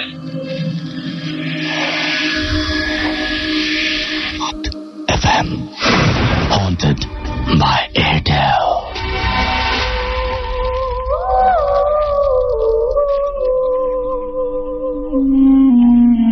শুনছেন সবসময় রেডিও ফুর্তি। এতক্ষণ একটা ঘটনা শুনছিলাম এবং বুঝতেই পারছেন যে ঘটনাটা এসেছিল কঙ্গো থেকে। আর আমরা এখন যেটা করছি সেটা হচ্ছে ফুল এফএম 100 বাই এয়ারটেল। আজকের এই এপিসোডটি আনফরচুনেটলি যদি কেউ মিস করে থাকেন তাহলে আবারও শুনতে পারবেন সেটা আপনার এয়ারটেল এম রেডিওর মাধ্যমে, এবং আপনার এয়ারটেল এম রেডিও থেকে মাধ্যমে যেভাবে শুনতে পারবেন সেটা নিয়মটি হচ্ছে আপনার এয়ারটেল নাম্বার থেকে ডায়াল করুন 4040, সিলেক্ট করুন চ্যানেল 22। দেখবেন যে একের পর এক বিভিন্ন এপিসোডের অপশন আপনাকে দেওয়া হচ্ছে এবং যে এপিসোডটি আপনি শুনতে চান সেই এপিসোডটি আপনি সেখান থেকে শুনতে পারবেন। এবং আপনি যদি ভূত এফএম টিউনটা আপনার টিউন করে ফেলতে চান তাহলে আপনার এটা সিম্পল একটা কাজ করতে হবে, খুবই সিম্পল। সেটা যেটা করতে হবে যে ভূত এফএম টিউন কোড মনে রাখতে হবে, যেটা মাসুম এখন প্লে করছে। এটাকে যদি আপনি আপনার কলার টিউন বা মাই টিউন করতে চান তাহলে আপনি টাইপ করুন সিটি স্পেস দিয়ে আপনার কোড নাম্বারটি লিখতে হবে, which is 92125, এবং এটা পাঠিয়ে দিতে হবে 3123 নাম্বারে। দেখবেন যে টিউনটি আপনার হয়ে গেছে। আর সেই সাথে আমরা দেখতে পাচ্ছি যে অনেকেই আমাদের এখন এসএমএস পাঠাচ্ছেন। ছায়া আমাদের এসএমএস পাঠাচ্ছেন, তিনি বলছেন যে আমাদের ফুল ফ্যামিলি শো শুনছে এবং খুব এনজয় করছি। আমাদেরকে মোহাম্মদপুর থেকে মাহিন এসএমএস করেছেন এবং তিনি বলেছেন যে আজকের এপিসোডটি তার ভালো লাগছে। জেরিন আমাদের এসএমএস করেছেন ধানমন্ডি থেকে এবং তিনি বলছেন যে তার এসএমএস কখনো পড়া হয় না এবং তিনি বলছেন যে আজকে পড়বেন কি। হ্যাঁ, আমি আপনার এসএমএসটা পড়ে ফেললাম। আমাদেরকে নাইলা গুলশান থেকে এসএমএস করেছেন এবং তিনি বলছেন যে তিনি অনেক ভয় পাচ্ছেন এবং তিনি তার ছোট ভাইয়ের সাথে ভয়ের কারণে ছোট ভাইয়ের সাথে ঘুমাচ্ছেন। আমাদেরকে পারিসা এসএমএস করেছেন এবং তিনি বলেছেন যে আজকে তিনি 4th টাইম তিনি এসএমএস পাঠাচ্ছেন এবং তিনি বলছেন যে এসএমএসটি পড়ে ফেলতে, সামনে এক্সাম, বাট তবুও তিনি ভূত এফএম শুনছেন। এক্সাম খারাপ হলে কিন্তু ভূত এফএম কোনোভাবেই দায়ী না। রেজা আমাদের এসএমএস করেছেন এবং বলছেন রাসেল ভাই হোয়াটসঅ্যাপ, এবং তিনি বলছেন যে ভূত এফএম তিনি অনেক পছন্দ করেন। চিটাগং থেকে তিনি এসএমএসটি করেছেন। আর সাইম এসএমএস করেছেন, তিনি এবং তার ওয়াইফ জান্নাত দুজনে একসাথে ভূত এফএম শুনছেন। এছাড়াও হিমেল আমাদের সাথে রয়েছেন, আমাদের সাথে রয়েছেন সাফওয়ান মগবাজার থেকে, ঈদ মোবারক জানিয়েছেন তিনি সবাইকে। মাসুদ পারভেজ আমাদের এসএমএস করেছেন চট্টগ্রাম থেকে এবং তিনি বলছেন যে তিনি ভূত এফএম অনেক বেশি পছন্দ করেন। আর মাসুম ভাইকে তিনি থ্যাঙ্কস জানিয়েছেন। মিজান আমাদের এসএমএস করেছেন চট্টগ্রাম থেকে এবং তিনি বলছেন যে স্টোরিগুলো জোস। আমাদেরকে ববিন এসএমএস করেছেন গুলশান থেকে এবং তিনি বলছেন যে আজকের প্রোগ্রামটা হেভি। আমাদেরকে হৃদয় এসএমএস করেছেন এবং এছাড়া আমাদেরকে রুকু এসএমএস করেছেন। আরো অনেকেই আমাদের এসএমএস করেছেন। আপনি যদি এসএমএস করতে চান তাহলে আপনার মোবাইলের মেসেজ অপশন থেকে টাইপ করুন SHOUT শাউট স্পেস আপনার নাম স্পেস আপনার মেসেজ পাঠিয়ে দিন 9840 নাম্বার আপনার এয়ারটেল নাম্বার থেকে বা অন্য যে কোনো নাম্বার থেকে। আপনি যদি আমাদের ইমেল পাঠাতে চান তাহলে আমাদের ইমেল অ্যাড্রেসটি লিখে নিন বা মনে রাখুন bothfm@radiofurti.fm, which is BHOOTFM@radioforti.fm, এবং আপনাদের নাম, ঠিকানা এবং ফোন নাম্বার সহ এখানে ঘটনা পাঠাতে হবে। আপনার জীবনে ঘটে যাওয়া সেরা ঘটনাটি আপনি আমাদের লিখে পাঠান। আমরা ইনশাআল্লাহ আপনি যদি আসতে চান তাহলে আপনাকে ইনভাইট করব। আর আপনি যদি চান যে আমরা আপনার ঘটনাটি পড়ে শোনাই সেটাও সম্ভব। আর যাই হোক, আমার কাছে এখন একটা ঘটনা রয়েছে, সেটা হচ্ছে আমরা স্বপ্নে অনেক কিছু দেখি এবং স্বপ্ন দেখে আমরা মাঝে মাঝে চমকে উঠি, ভয় পাই। অনেক সময় স্বপ্নকে আমরা বাস্তবতার সাথে মিলিয়ে ফেলি, অনেক সময় স্বপ্নের সাথে আমাদের জীবনের অনেক মিল খুঁজে পাই। তো স্বপ্ন সবসময় ভয়ঙ্কর। তো স্বপ্নে একটা ঘটনা রয়েছে, আমাদেরকে নুসরাত পাঠিয়েছেন এটা আমি একটু পড়ে শোনাতে চাচ্ছি। এবং তিনি বলছেন যে অনেক বছর ধরে আমার সেই রকম কোনো স্বপ্ন হয় না যেটা ঘুম থেকে উঠে মনে রাখার মতো, কিন্তু কয়েক মাস ধরে আবার হচ্ছে। প্রথমে যে ঘটনাটি সেটা খুব বেশি আগের না, ঈদের এক সপ্তাহ আগে এটা হলো। এবং স্বপ্নটা ছিল এরকম যে আমি নিজেকে আবিষ্কার করে একটা জায়গায় অনেক মানুষ কিসের জন্য একটা অপেক্ষা করছিল। আমি বুঝতে পারছিলাম না ওরা কিসের জন্য অপেক্ষা করছে। সামনে একটা ঘাট ছিল এবং হঠাৎ একটা শিপ আসলো আর এখান থেকে একটা সিঁড়ি নামলো, অনেক উঁচু সিঁড়ি। এত উঁচু সিঁড়ি কখনো হয়তো দেখিনি। ব্যাপারটা আমার কাছে আজব মনে হলো, কারণ শিপে সাধারণত সিঁড়ি থাকে না। সেই উঁচু সিঁড়ি থেকে অনেক মানুষ নামতে লাগলো। কেমন জানি একটা আতঙ্ক ছিল, আমি বুঝে উঠতে পারিনি কি হচ্ছে। এরপর অন্য আরেকটা স্বপ্ন হয়। এই স্বপ্নটাতে আমি এমন একটা জায়গায় ছিলাম, খুবই অন্ধকার। স্বপ্নে কিছু বিষয় আছে যে এবং কিছু ফিলিংস আছে যেটাতে মনে হয় যে আমি বুঝি, যেটাতে মনে হয় যে বুঝি, কেন বুঝি সেটার পিছনে কোনো ব্যাখ্যা নেই। আচ্ছা, আমরা জাস্ট জানি বা বুঝি, তার পিছনে কোনো ব্যাখ্যা নেই। সেভাবেই তখন আমি জাস্ট জানলাম যে আমাকে এখন কে যেন এসে মেরে ফেলবে, মানে স্বপ্নের মধ্যে ফিল করছেন যে মেরে ফেলবে। এরকম মনে হলো যে আমি অন্ধকারে একা একটা রুমে আছি, হঠাৎ ফিসফাস শুনি আর কিছু মেয়েদের হাসি। আমার মনে হলো যে এবার বুঝি ওরা এলো এবং আমাকে মেরে ফেলবে, কিন্তু দেখি 3টা মেয়ে 13 থেকে 15 বছরের, ওরা কি নিয়ে যেন হাসছিল। ওরা আমাকে মারতে আসেনি, আমাকে মেরে ফেলবে অন্য কেউ। ওরা শুধু কতক্ষণ হেসে চলে গেল। এখানে আমার স্বপ্ন শেষ। সকালে উঠে আমি আরেকটা ফ্রেন্ডের সাথে ব্যাপারটা শেয়ার করব বলে ভাবি। ওই ফ্রেন্ডটার সাথে এমনিতেও এসব ড্রিমের ব্যাপারে কথা হয়। তো ওকে জানানোর আগে ওর কাছ থেকে একটা SMS আসে। ও জানালো যে ও একটা স্বপ্ন দেখেছে, একটা জায়গা, সেখানে অনেক লম্বা একটা সিঁড়ি দিয়ে অনেক মানুষ নামছে। সেখানে কিছু পিচ্ছি তারা কাকে যেন মেরে ফেলতে যাচ্ছিল। সে স্বপ্নে ওদের থামানোর চেষ্টা করছিল। এই ছিল স্বপ্ন, এই ছিল ঘটনা, এবং সেটা বাস্তবতার সাথে, বাস্তব জীবনের সাথে খুব অদ্ভুত ভাবে মিলেও গেল। যাই হোক, আমরা চলে যাব ঘটনায়, এবং আমাদের সঙ্গে এই মুহূর্তে জয়েন করেছেন বাবু ভাই, এবং বাবু ভাই তার ঘটনা নিয়ে এসছেন আজকে, এবং আমরা ঘটনা শুনি। ওকে, একটা ছোট ঘটনা এটা আমার এক রিলেটিভের বলা। তো ওর সাথে ঘটেছিল এটা। ঘটনা হচ্ছে এরকম, অনেক আগে, আজ থেকে প্রায় 20-25 বছর আগে ঘটনা। ওকে। তো ও যে জায়গায় থাকতো আর কি, ওনারা, সেটা হচ্ছে আপনার একটু মানে মিরপুরের একটা অঞ্চল। আচ্ছা। তখন খুব মানে আনডেভেলপ ছিল জায়গাটা। ওকে। গ্রামের মতো অনেকটা। তো ওখানে একটা পুকুর ছিল। তো পুকুরটা বেশ মানে বদনাম ছিল, যে পুকুরে আপনার অনেক কিছু দেখে অনেকে। যেমন একবার একজন দেখলো যে পুকুরের ওই পারে দুপুরবেলা, ভর দুপুরে, যে একটা বুড়ি দাঁড়ায় আছে। তো বুড়িটা দাঁড়ায় আছে পরে, তো ওই লোকটাকে দেখে বুড়িটা এগিয়ে আসলো। এগিয়ে আসছে কোথায়? পুকুরের পানির উপর দিয়ে। ঠিক মাঝামাঝি এসে বুড়িটা পানিতে ঝপ করে চলে গেল, ডুবে গেল। আচ্ছা। তো এরকম এই ধরনের জিনিসপত্র, আরো দু একটা জিনিস এরকম ওখানে দেখে মানুষ। তো তখন আমার সে রিলেটিভ খুব ছোট, ওর বয়স হচ্ছে 8-10 বছর বয়স। তো দুপুরবেলা একজন লোকে বলতেছে, ওই এলাকারই, ওনার থেকে বড়, বলতেছে এই পুকুরে আমার একটা আন্টি হারিয়ে গেছে, আন্টি তুমি কি একটু খুঁজে দিতে পারবা এই পার থেকে? তো ও ছোট মানুষ, ও মনে করছে আন্টি হয়তো পাওয়া যাবে, বলছে স্বর্ণের আন্টি। তো ও পানিতে নামছে, নেমে অনেকক্ষণ খোঁজাখুঁজি করলো। খোঁজাখুঁজি করে সে কিছু পায়নি, আমার কথাও না। তো ওখান থেকে সে উঠে আসে অনেকক্ষণ খোঁজাখুঁজির পরে, তখন দেখে কেউ নাই। তো ও বাসায় আসে। আসার পরে দেখে তখন ওর বড় বোনের একটা মানে বাচ্চা হয়েছে, তখন ছোট ছোট বেবি। তো ও বলে যে বেবিটাকে কোলে নেয় আর কি। কোলে নেওয়ার পরে বাচ্চাটা খুব কান্না শুরু করে, খুব জোরে কাঁদতে থাকে। আচ্ছা, মানে একদম অ্যাবনর্মাল কান্না আর কি। তো যখন এরকম কান্না করে, তো ওর মা, বাচ্চার মা কোলে নিয়ে নেয় বাচ্চাকে, আবার থামানোর চেষ্টা করে। তো বাচ্চাটা মোটেই থামছিল না, মানে কাঁদতে কাঁদতে একদম আপনার গায়ের রং একদম নীল হয়ে যাচ্ছিল। তো সন্ধ্যার পরের দিকে একটু কান্না থামে। এইভাবে মনে করেন যে রাত চলে আসে, রাত নেমে আসে। তো ওরা যে বাসাটায় থাকতো, বাসাটা ছিল একতলা বাসা, টিনের ছাদ। রাতের বেলা ঘুমানোর অ্যারেঞ্জমেন্টটা ছিল ওই আমার সে রিলেটিভ, সে তার বড় বোনের সাথে ওই রুমেই থাকতো আর কি। বড় বোন, তার বাচ্চা আর সে।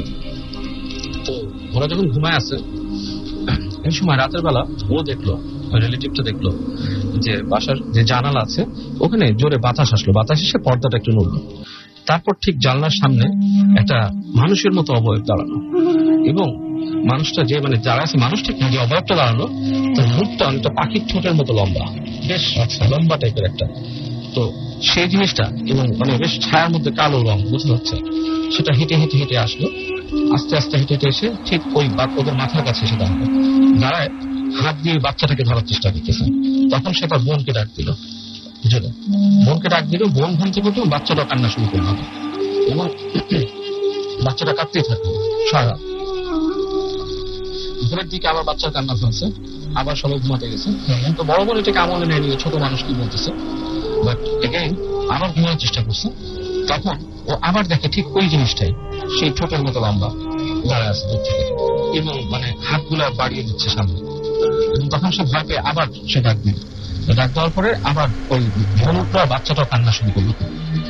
তো পরবর্তী পরদিন ওরা একটা হুজুরের কাছে যায়। ওখানে একটা হুজুর ছিল, মৌলানা। এসে বলে বাচ্চাটা কাঁদছিল, সকাল থেকে অনবরত কাঁদছিল। তো হুজুরের কাছে যায়। তো হুজুর তখন বলে যে এখানে কোনো খারাপ জিনিস আসছিল বাচ্চাটার কাছে। হ্যাঁ, খারাপ জিনিসটা সম্ভবত কোনো জায়গা থেকে আসছে, এবং বাচ্চাটার উপর খারাপ জিনিসের নজর পড়ছে। তো তখন হুজুর ওই বাচ্চাটাকে দুটা আর কি আপনার কালো সুতা পরে হাতে দেয়। তো কালো সুতা হাতে দেওয়ার পর থেকে বাচ্চাটার কান্না থেমে যায়। একটা ছোট ঘটনা। ওকে। আমার নেক্সট ঘটনা শুনে ফেলি। নেক্সট ঘটনাটা এটা একটু বড় হবে কিন্তু। আচ্ছা আচ্ছা, এটা হচ্ছে আমার আরেক রিলেটিভের ঘটনা। উনি যখন ছোট, ওনার বয়স 13-14 বছর, তখন ওনারা গ্রামে মুভ করে আর কি, গ্রামে মুভ করে যায়। তো গ্রামে মুভ করার পর মানে যখন সে ছোট ছিল, হি ওয়াজ এ ব্রিলিয়ান্ট কিড। হ্যাঁ, পড়াশোনা খুব ভালো করতো, রেজাল্ট ভালো করতো, কিন্ডারগার্টেনে পড়তো। তো গ্রামে মুভ করার পর থেকে আস্তে আস্তে সে কেমন একটু মানে অন্যরকম হওয়া শুরু করে, তার বুদ্ধি কমে যায়, পড়াশোনার রেজাল্ট ভালো হয় না। তো সভাপতি এটা অনেকে মনে করে যে এটা মানে আপনার হয়তো এইসব জন্য হচ্ছে, মানে এনভায়রনমেন্ট চেঞ্জ, হ্যাঁ, সবকিছু চেঞ্জের জন্য। বাট জিনিসটা একটু ডিফারেন্ট। হ্যাঁ, জিনিসটা এরকম মানে এমন কিছু অ্যাবনর্মাল কাজ সে করে, হঠাৎ করে খাওয়ার প্রতি অনুরক্ত হয়ে যায়। আপনার দেখা যাচ্ছে যে সে অনেক দুধ খাচ্ছে, অনেক খাচ্ছে, হ্যাঁ, বা যাই খাচ্ছে অনেক খাচ্ছে। এবং সে সন্ধ্যার সময় দেখা যাচ্ছে মাঝে মাঝে বাসার থেকে দূরে যে বাসার মধ্যে মাটির যে বড় বড় ঢিল গুলো থাকে, বাসার ছাদে ঢিল মারতো নিজে। আচ্ছা, এরকম অবস্থা আসছে কি তার ফ্যামিলি তাকে ঢাকায় মুভ করে নিয়ে আসে একসময়, সে যখন হাই স্কুলে পড়ে তখন। ওকে, তো সেই সময় কিছু অ্যাবনর্মাল অ্যাক্টিভিটিস সে করে। হ্যাঁ, মানে এই ধরনের কিছু অ্যাবনর্মাল অ্যাক্টিভিটিস করে। তার শারীরিক শক্তি এত বেড়ে গেছিল যে সে একটা স্টিলের আলমারি খালি হাতে মোচড় দিয়ে ভেঙে ফেলতো লকটা। এন্ড সে তখন আপনার student of 8th grade or 9th grade, সে সময় সেরকম করতে পারতো। এনিওয়ে, তার এই ধরনের আচরণের জন্য তার মা যেটা করে, তাকে একজন হুজুরের কাছে নিয়ে যায়। তো সেই হুজুর বলে যে মানে সে পজেসড বাই সাম জিন বা খারাপ জিনিস দ্বারা পজেসড হয়েছে।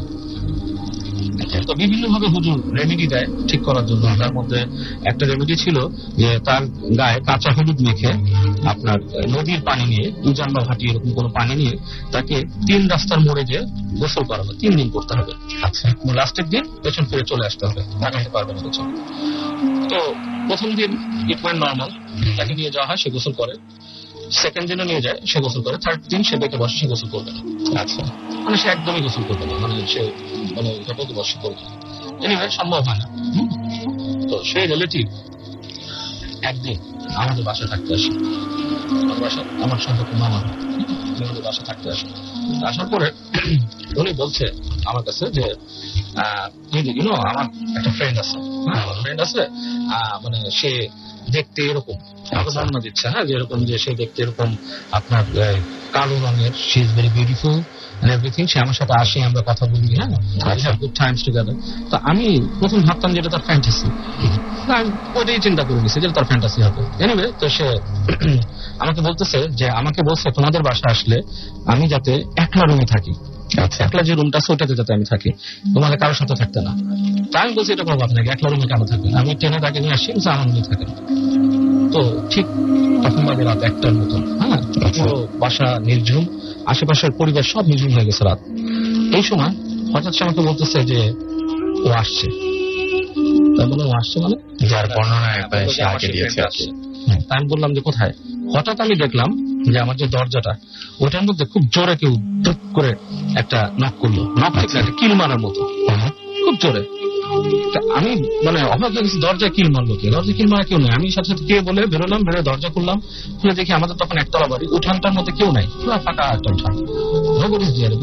বাড়ি কিন্তু বাসার দেয়ালগুলো অনেক উঁচা ছিল, 12 ফিটের মতো। সো মানে এটা পসিবল না কেউ ঢুকে ওখানে একটা কিল মেরে চলে যাবে। তখন আমি কিন্তু কিছুটা একটু ভয় পেলাম ব্যাপারটা নিয়ে, যে আসলে সামথিং কুড এক্সিস্ট। এবং এই রিলেটিভলি একটা ঘটনা আপনাকে এর আগে আমি একবার ভূতের ফিল্মে বলছিলাম যে আমি শুয়েছিলাম, আমি একবার এক জায়গায় ছিলাম বাসায়, তো দেখছিলাম একটা ছায়ার মতো হয়ে আসছে। হ্যাঁ, এটা কিন্তু এই ঘটনারই একটা এক্সটেনশন, ওটা ছিল আর কি। ওই জিনিসটা আমি পরে এক্সপিরিয়েন্স করি। তো এটার পরে আমার সেই রিলেটিভের বাবা মা তারা ডিসিশন নেয় যে তাকে আর কাউকে দিয়ে দেখাবে, অন্য কোনো মানে উইচ ডক্টর বা কাউকে দিয়ে। তো এরকম এক উইচ ডক্টরের কাছে তারা যায়। যাওয়ার পরে সে বলে যে মানে হি গট পজেসড, আসলে সে পজেসড। এবং এটা কিন্তু দ্বিতীয় জন বললো যে পজেসড, এবং তখন তাকে একটা তাবিজ দেয় গলায় রাখার জন্য। তো সে গলায় তাবিজ রাখতো সবসময়। তো এবং সে তখন বলতো যে, তখন আমি বলতাম যে কি ঘটনাটা কি, বলে তাবিজ দেওয়ার পর থেকে আসলে আমার কাছে কিন্তু খুব একটা আসে না কাছে। যখন আমার কাছে তাবিজ থাকে তখন আসে না, আমাকে বারবার দূর থেকে বলে তাবিজটা খুলে রাখতে। একদিনকার ঘটনা, ওই সময় আমি তখন অনেক ছোট, হ্যাঁ, তো বাংলাদেশে আপনার তখন মানে তখনও কেবল টিভি ইন্ট্রোডিউস হয়নি, মানে পরেই হবে আর কি, মানে ওই 90s এর আগের দিকে। তো ওই সময় একদিন তখন ওই যে আপনার একটা প্রবণতা এসেছিল, আপনার মনে আছে হয়তো, যে আপনার অ্যান্টেনা উঁচু করে যে ইন্ডিয়ার মানে জাস্ট অ্যান্টেনা ঘুরিয়ে ঘুরিয়ে ক্লিয়ার করতে বা এরকম কিছু তো একটা। ওই দিন বেশ ঝড় বৃষ্টি হচ্ছে, হ্যাঁ, আচ্ছা। মানে বাতাস, দমকা বাতাস। তো রিলেটিভের বাসায় গেছে, উনি বলতেছে যে ইন্ডিয়া দেখা যাচ্ছে না, মানে কেমন ঝাপসা আসতেছে, আমি যে অ্যান্টেনাটা টিউন করে আসি। আমি বললাম আচ্ছা যান করেন। উনি বাইরে গেল, বাইরে যে অনেকক্ষণ পর আসছে, মানে খুব ভাবাচ্ছে এবং গায়ের মধ্যে মনে করেন যে দাগ, ময়লা টলা, মানে বেশ ময়লা কাদা টাদা লাগে না। বললাম কি ব্যাপার, এই অবস্থা কেন? উনি বলতেছে যে আমি গাছের ওই যেখানে বাঁধা ছিল বাঁশটা, গাছের পাশ থেকে ওখানে গেছিলাম, উঠে বাঁশটা ঠিক করার জন্য আমি যাচ্ছিলাম বাঁশটাকে উঁচু করে একটু গাছে বাঁধতে। আমার সাথে কিন্তু আমার তাবিজটা নাই, হ্যাঁ, তাবিজটা পকেটে ছিল। তা আমি উঠে বাঁশটা নিয়ে যখন নাকি উপর দিকে ঠিক করতে গেছে, হঠাৎ মনে হলো আমাকে কেউ তুলে নিয়ে যাচ্ছে উপরে, আচ্ছা, উঁচু করে নিয়ে যাচ্ছে।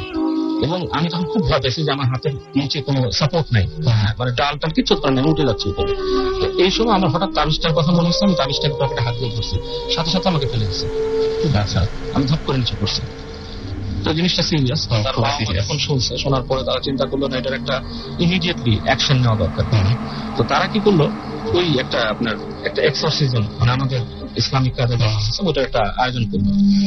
তো আমি যখন খুব ছোট, আমার বাবা মা শুনলো, আমি বলছি যে এরকম এরকম হচ্ছে, তারা আমাকে যেতে দেবে না। আমি বললাম কি পলায় চলে গেলাম সন্ধ্যের সময় ওই বাসায়। না, I was interested to see মানে কি হচ্ছে, ঘটনাটা আসলে কি।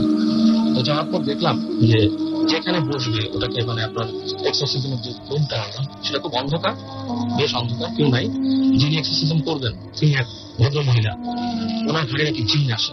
আচ্ছা, জিন আসে, 3টা বোন, একটা ভাই, বড় ভাই, এবং সে পজেস 4টা জিন দ্বারা পজেস। আচ্ছা, তিনি ছাড়াবেন আর কি। এবং আচার অনুষ্ঠান হচ্ছে এরকম যে পুরো রুমটা বন্ধ থাকবেন, অন্ধকার, ওখানে বসবেন, বসার পরে সবাইকে, মানে যা শুরু হলো আর কি, পরে যেটা বললো সবাইকে সূরা ইখলাস করে 3বার সূরা ইখলাস করে শুরু বন্ধ করতে বললো যে আপনারা অনেক কিছু এক্সপেরিয়েন্স করবেন যেটা আপনারা ভয় পাবেন না, ভয় পেলে কিন্তু আপনার ক্ষতি হতে পারে।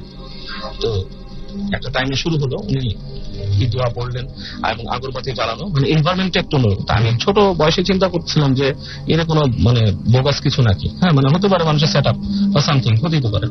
তো চিন্তা করতেছি, এই সময় আমি হঠাৎ দেখলাম যে রুমের যে বাসার যে ছাদের এখানে ধূপ ধা পাওয়া যাচ্ছে বিভিন্ন জায়গায়, হ্যাঁ, বিভিন্ন জায়গায় পাওয়া যাচ্ছে। এবং হঠাৎ দেখলাম সিলিং ফ্যান, যেটা সিলিং ফ্যানের সাথে রশি বা কিছু দিয়ে জোরে যদি কেউ বাড়ি মারে, মানে ফ্যান থেমে যাবে বা ঘটাং করে একটা শব্দ হবে, সেরকম একটা শব্দ হলো। তারপরে এই আচ্ছা অন্ধকারের মধ্যেই দেখতেছি যে মোমবাতি জ্বালানো ছিল। আচ্ছা অন্ধকারে দেখতেছি একটা জলচৌকি ছিল, সেই জলচৌকিটা লাফ দিয়ে ছিটকে গেল দূরে, এবং সারা রুমটা অনেকটা ফুলের ঘানে ভরে গেল পুরো রুমটা। মানে এই কয়েকটা জিনিস মানে বেশ আজব। এবং তারপরে যে স্ট্রেঞ্জ জিনিসটা দেখলাম, মনে হলো যে মুখের মধ্যে অনেকেরই লাগছে, আমার নিজেরও লাগছে, মনে হচ্ছে চুল, বড় চুল দিয়ে কাউকে মুখে মারলে যেরকম হয়, কাইন্ড অফ লাইক দ্যাট, চুলের একটা ঝাপটা। তারপরে দেখলাম ওই যে মহিলা, যিনি নাকি হোস্ট, উনি হঠাৎ করে ডিফারেন্ট ভয়েসে কথা বলতেছেন, এবং ভয়েসটা কিন্তু অনেক ডিফারেন্ট, লাইক আমরা যেভাবে বলি সেগুলো বেশ ভারী।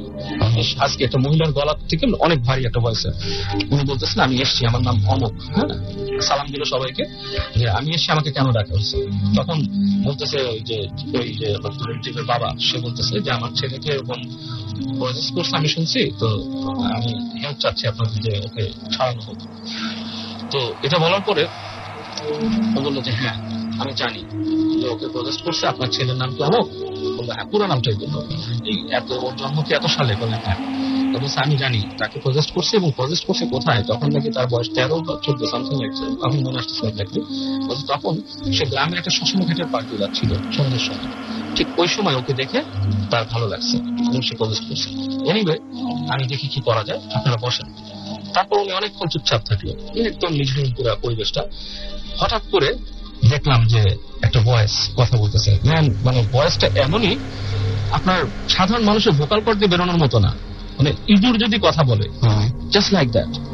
সে বলতেছে যে আমি আসছি, আমাকে ধরে আনা হয়েছে, কেন, ওয়াই? তো একই সাথে কিন্তু আরেকটা ভয়েস কথা বলতেছে, ওই মোটা ভয়েসে, দুইটা মহিলা, এরকম 3-4 রকমের দুইটা ভয়েস হচ্ছে। মোটা ভয়েসটা বলতেছে তোমার নাম কি? সে সামথিং একটা নাম বললো যে আমার নাম অমুক। বললো যে তুমি এই ছেলে অমুককে তুমি প্রজেস করছো কেন? তো সে বলতেছে যে ওকে আমার ভালো লাগছে। কিভাবে ভালো লাগছে? বলে অমুক সময় এত সালে সে এরকম সন্ধ্যার সময় শ্মশান ঘাটের পাইপ দিয়ে যাচ্ছিল, তাকে আমি দেখছি, দেখে আমার খুব পছন্দ হয়েছে, এবং আমি তাকে বিয়ে করব, এরকম সামথিং। তখন আরেকটা যে মোটা ভয়েস, সে বলতেছে যে না কিভাবে হয়, তুমি হচ্ছে একটা বাজে শ্রেণী, সে মানুষ, তাদের মধ্যে তো বিয়ে সাথে এরকম হবে না কিছু, তুমি তাকে ধরবা কেন, এটা তো নিয়ম না, তোমার ইসের মধ্যে পড়ে না। তো সে বলতেছে, যাকে সে বলছে যে আমি এরকম ওখানে এই আর্চনা করি, সেই করি, হ্যাঁ, এবং ওটা পছন্দ হয়েছে। সে তাদের মধ্যে একটা ডিবিট আছে, হ্যাঁ, সেই ডিবিটের পরে একসাথে বলছে তুমি ওকে ছেড়ে চলে যাও। তখন বলছে আমি কিভাবে যাবো, আমি তো নদী পার হয়ে আসছি, আমি এখন তার মাধ্যমে নদী পার হয়ে আসছি, এখন আমি নদী পার হয়ে যেতে পারবো না। তখন আমি অলরেডি ওই সময় আমি একটা বই পড়ছিলাম, অ্যামিটিভিল হওয়ার, জে হ্যানসন, সেখানেও কিন্তু এই একটা পয়েন্ট ছিল নদী পার হওয়ার ব্যাপারটা। আমি তখন চিন্তা করলাম, আমি ওইখানে চিন্তা করতেছিলাম যে হাউ কুড ইট বি, মানে যে কথাটা বলতেছে সে তো এত শিক্ষিত হতে পারে না এই ধরনের বই পড়া বা সামথিং, কিন্তু এই একটা পয়েন্ট মিলে যাচ্ছে। এনিওয়ে, তো বললো যে তুমি চলে যাও, সে বলছে আমি যাবো না। তো তখন তাকে ছাড়ানোর চেষ্টা করলো, তাকে বললো তোমাকে আমি বোতলে বন্দি করবো। তো এইখানে হচ্ছে মজার পয়েন্টটা, যেটা নাকি আসলে আমার কাছে যে আনবিলিভেবল জিনিস যে বিলিভেবল হয় সেটা দেখার জন্য একটা ছোট বোতল ছিল। বোতলটা হচ্ছে আপনার ঠিক গোলাপ জলের বোতল, গোলাপ জল থাকে সেই বোতলটা। ওই বোতলটা দেখলাম অন্ধকারের মধ্যে লাফানো শুরু করলো মাটির মধ্যে। আচ্ছা, মানে এক একটা লাফে মনে করেন 2-3 ফিট করে উঠতেছে এবং পড়তেছে, মানে আজব একটা ব্যাপার। এবং এক সময় কি করলো, বোতলটা সাত করে এক পাশে চলে যায়, পুরা মনে ছেঁচতে চলে গেল অনেক দূর। কারণ যে বাসাটা করতেছিল ওই বাসাটা পরপর 1-2-3টা রুম ছিল, 3টা রুমের পর ডান দিকে হচ্ছে বাথরুম। হ্যাঁ, আমরা কিন্তু শব্দ শুনলাম যে বোতলটা ছেঁচড়ায় দূরে গেল, তারপর সাত করে যে দূরে গ্লাস ভাঙার শব্দ হলো, পুরা মানে আপনার চূর্ণ বিচূর্ণ হয়ে গেলে গ্লাস যেরকম সেরকম শব্দ, এরকম শব্দ হলো। তো কিছুক্ষণ পর ওই মহিলা বলতেছে যে না আমরা পারিনি, আমি ওকে ধরতে পারিনি, ও পলাই গেছে, আমি এখন পারবো না, আমি ধরতে পারবো না, এটা আমার বড় ভাইকে লাগবে। এনিওয়ে, সে বলতেছে যে আমি চলে গেল। বাসা লাইট জ্বালানো হলো, সবাই দেখলো। এটা একটা আজব জিনিস যে ওই যে বোতলটা যে ছ্যাঁচড়ায় গেছে ওইখান দিয়ে, বোতলের সাথে মানে ভিজা ছিল বা সামথিং, পুরো দাগ। প্রায় আপনার আমি বলবো কি, মানে এক একটা রুম ধরেন 10 ফিট করে ছিল মিনিমাম, মানে 30-40 ফিট যে আবার এটা টার্ন নিয়েছে রাইটে, এবং গ্লাসটা ভাঙছে ঠিক বাথরুমের যে প্যান থাকে লো কমোড যেটা, সেটার আশপাশে গ্লাস ভাঙছে। How could it be possible, এটা মানে আজব ব্যাপার। তো ওই এক্সারসাইজে কিছু হয়নি ওই দিন। নেক্সট এর দিন এরকম আরেকটা এক্সারসাইজে ওকে ছাড়ানোর জন্য ওই দিন আমি গেছি। যাওয়ার পর ওই রিচুয়াল তো হলোই আর কি, আসলো জিন আসলো, আসার পর এবার বলতেছে যে ওকে বোতলে ভরবে। তো আবার সেই ওরকম প্রসিজার হলো, তাকে ধরে নিয়ে আসলো, এসে ঝগড়াঝাটি, তারপরে ওই বোতল লাফালাফি হলো। তারপর এক সময় বললো যে তাকে বোতলে ভরে ফেলা হয়েছে। এখন ইন্টারেস্টিং পার্ট হচ্ছে, আমার ইচ্ছা ছিল, আমার শুধু শখ ছিল দেখার যে বোতলের মধ্যে আমি দেখবো যে কি ভরা হয়েছে, মানে হাউ ডাজ ইট লুক, বোতলে যেহেতু ভরা হয়েছে শুনতেছে চিপিয়াটা। তো এনিওয়ে, তো জিন চলে গেল, এবার বোতলে ভরা, লাইট জ্বালানো, দেখলাম বোতলের ভেতরে একটা টিকটিকি, ইটস নট এনিথিং, একটা টিকটিকি, এবং এটা টেক্সচারটা একটু ডিফারেন্ট, একটা টিকটিকি। তো জিজ্ঞেস করলো সবাই যে টিকটিকি কেন, কোনো টিকটিকি যে নাকি জিনের হোস্ট ছিল সে নর্মাল। তখন সে বলতেছে যে আপনার কি মনে হয় যে একটা জিন ভিতরে এরকম দেখা দিবে, সে যে আপনি দেখতে পারেন ভিতরে একজন আটকানো, সেরকম কিছু তো দেখবেন না আপনি, বোতলটাকে কোথাও ফেলে দেন, এটা যদি খোলা পায় বা ছাড়া পায় আপনার ক্ষতি করবে কোথাও। এনিওয়ে, বোতলটা রিমুভ করে ফেলে দেয় বা সামথিং। তো এখানে আমার দুটো প্রশ্ন, আমি একটা তো ওইটার উত্তর পেলাম না, বোতল ছেঁচড়া কিভাবে গেল। এখানে যদি কেউ একটা মানে ট্রিক্স করে যে আমি একটা খেলা খেলতেছি, এটা তো সম্ভব না, একটা বোতলকে এইভাবে ছেঁচড়া এত দূর নিয়ে ওখানে ভাঙবে কিভাবে। সেকেন্ড থিং হচ্ছে, ওই যে আমার যে রিলেটিভ, তার সাথে আমি গল্প করতাম, হি ওয়াজ লাইক মাই বাড়ি। সে কিন্তু আমাকে বলতো যে সে যাকে দেখে, তার কাছে যে আসে, সে তার গায়ের রং হচ্ছে বেশ কালো, সে সাদা শাড়ি পরে, এবং সে কালী পূজারী, এবং দেখতে আপনার বলছে যে কালো কিন্তু খুব সুন্দর, ঠিক আছে। এবং ওই যে জিনের যে মহিলাটা, যে হোস্ট, সেও কিন্তু সেম বর্ণনা দিছে, একই বর্ণনা, এবং তাদের মধ্যে কিন্তু কোনো কথা হয়নি। ওই যে আমার সে রিলেটিভের সাথে, হোস্টের সাথে একটা কথা হয়নি, কিন্তু তারা দুইজন সেম বর্ণনা দিচ্ছে। এবং ওই যে দরজার মধ্যে কিল মারা ব্যাপারটা আমার নিজের কানে শুনে, বোতলটাকে যাওয়ার সিনটা আমার নিজের দেখা। হ্যাঁ, অনেক ইন্টারেস্টিং একটা ঘটনা। Thank you so much. আমাদের কাছে বেশ কিছু SMS চলে এসছে, এবং আমি দেখতে পাচ্ছি যে আমাদের SMS এর মধ্যে আমাকে SMS করেছেন শামীম, তিনি এবং তার ওয়াইফ SMS পাঠিয়েছেন, এবং তারা আমাদের সাথে আছেন, তারা শুনছেন একসাথে। উপমা আমাদের SMS করেছেন, এবং তিনি বলছেন যে আমার SMS আপনি পড়েন না, আমি FM শুনছি, ভয় লাগছে। এছাড়াও স্বপন ঢাকা ক্যান্টনমেন্ট থেকে আমাদের SMS করেছেন, এবং তিনি বলেছেন যে তিনি এই প্রোগ্রামটা অনেক মিস করবেন, বিকজ তিনি মানে he is going to London on Sunday, এবং তিনি বলছেন যে তিনি ইমদাদ এবং রেজাউল এবং নাজমুল সহ তারা টিম সবাই মিলে এই প্রোগ্রামটি শুনছেন। দিবা আমাদের SMS করেছেন চট্টগ্রাম পাহাড়তলি থেকে, এবং তিনি বলছেন বাবু ভাইকে আমার চরম একটা সালাম, আমি ওনার দারুণ ফ্যান, আমি জানিয়ে দিলাম বাবু ভাইকে সেটা। আমাকে জানু এবং তৃষা SMS করেছেন কুমিল্লা থেকে, তারা 6 তলা ছাদে বসে প্রত্যাখ্যান শুনছেন। আয়ুব আমাদের SMS করেছেন এবং তিনি বলছেন যে আমার ভয় এবং আনন্দ দুটোই লাগছে। নারায়ণগঞ্জ থেকে SMS টি পাঠিয়েছেন। আবির আমাদের SMS করেছেন এবং তিনি বলছেন যে আমি তো বেডের নিচে বসে ভূত FM শুনছি, মানে কত আজব জায়গা হতে পারে ভূত FM শোনার জন্য। এছাড়াও কান্তা আমাদের লিখেছেন আদাবর থেকে যে অনেক ভয় পাচ্ছি ভাই, মনে হচ্ছে আশেপাশে কেউ আছে। আচ্ছা সত্যিই, মানে এত রাত্রে যদি হঠাৎ করে আপনার ঘুম ভাঙে এবং আপনি হঠাৎ করে দেখেন যে ঘর থেকে কোনো একটা অপরিচিত মানুষ, সেটা পুরুষ বা মহিলা যাই হোক না কেন, একটা মানুষ বেরিয়ে গেল, বা আপনি বাথরুমে গিয়ে একটা অপরিচিত মানুষকে আবিষ্কার করেন, কি করবেন সেই মুহূর্তে? আমার মাঝে মাঝে আমার এই চিন্তাটা হয় কিন্তু, যে হুট করে যদি এরকম কিছু দেখে ফেলি তাহলে কি করব। যাই হোক, আমরা একটা ছোট্ট বিরতি নিব এবং ছোট্ট বিরতির পরে আবারও ফিরে আসছি। সো স্টে টিউনড রেডিও ফুর্তি এন্ড ডোন্ট স্টপ দ্য ফুর্তি। শুনছেন রেডিও ফুর্তি 88.0 FM।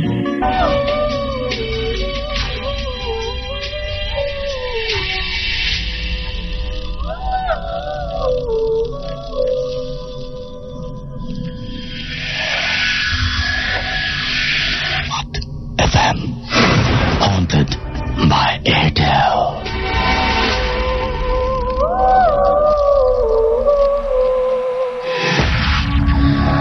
শুনছেন সবসময় রেডিও ফুর্তি, চলছে ভূত FM হন্টেড বাই এয়ারটেল, এবং আমরা একটার পর একটা দারুণ দারুণ সব ঘটনা শুনছি, পাচ্ছি আপনাদের অসংখ্য SMS। যারা SMS এখনো পাঠাতে যাচ্ছেন তাদেরকে আরো একবার নিয়মটি বলে দিই। মোবাইলের মেসেজ অপশনে গিয়ে টাইপ করুন SHOUT শাউট স্পেস আপনার নাম স্পেস আপনার মেসেজ, পাঠিয়ে দিন 9840 নাম্বারে। শীত তো পড়েই গেল এবং শীতের রাতেই জমে ভূত FM। সো আমার মনে হয় যে অনেক ভালো লাগছে আপনাদের, এবং আশা করছি যে পুরো শীত জুড়েই আমরা আপনাদের দারুণ দারুণ ঘটনা উপহার দিতে পারবো। সেই জন্য চাইবো আপনাদের কাছ থেকে গল্প, ঘটনা, এবং সেই ঘটনাগুলো আপনারা নাম, ঠিকানা এবং ফোন নাম্বার সহ আমাদের কাছে পাঠিয়ে দিন। এবং আমাদের অ্যাড্রেসটি নিশ্চয়ই আপনাদের জানা আছে, তারপরে বলি bhutfm@radiofurti.fm, which is BHOOTFM@radioforti.fm।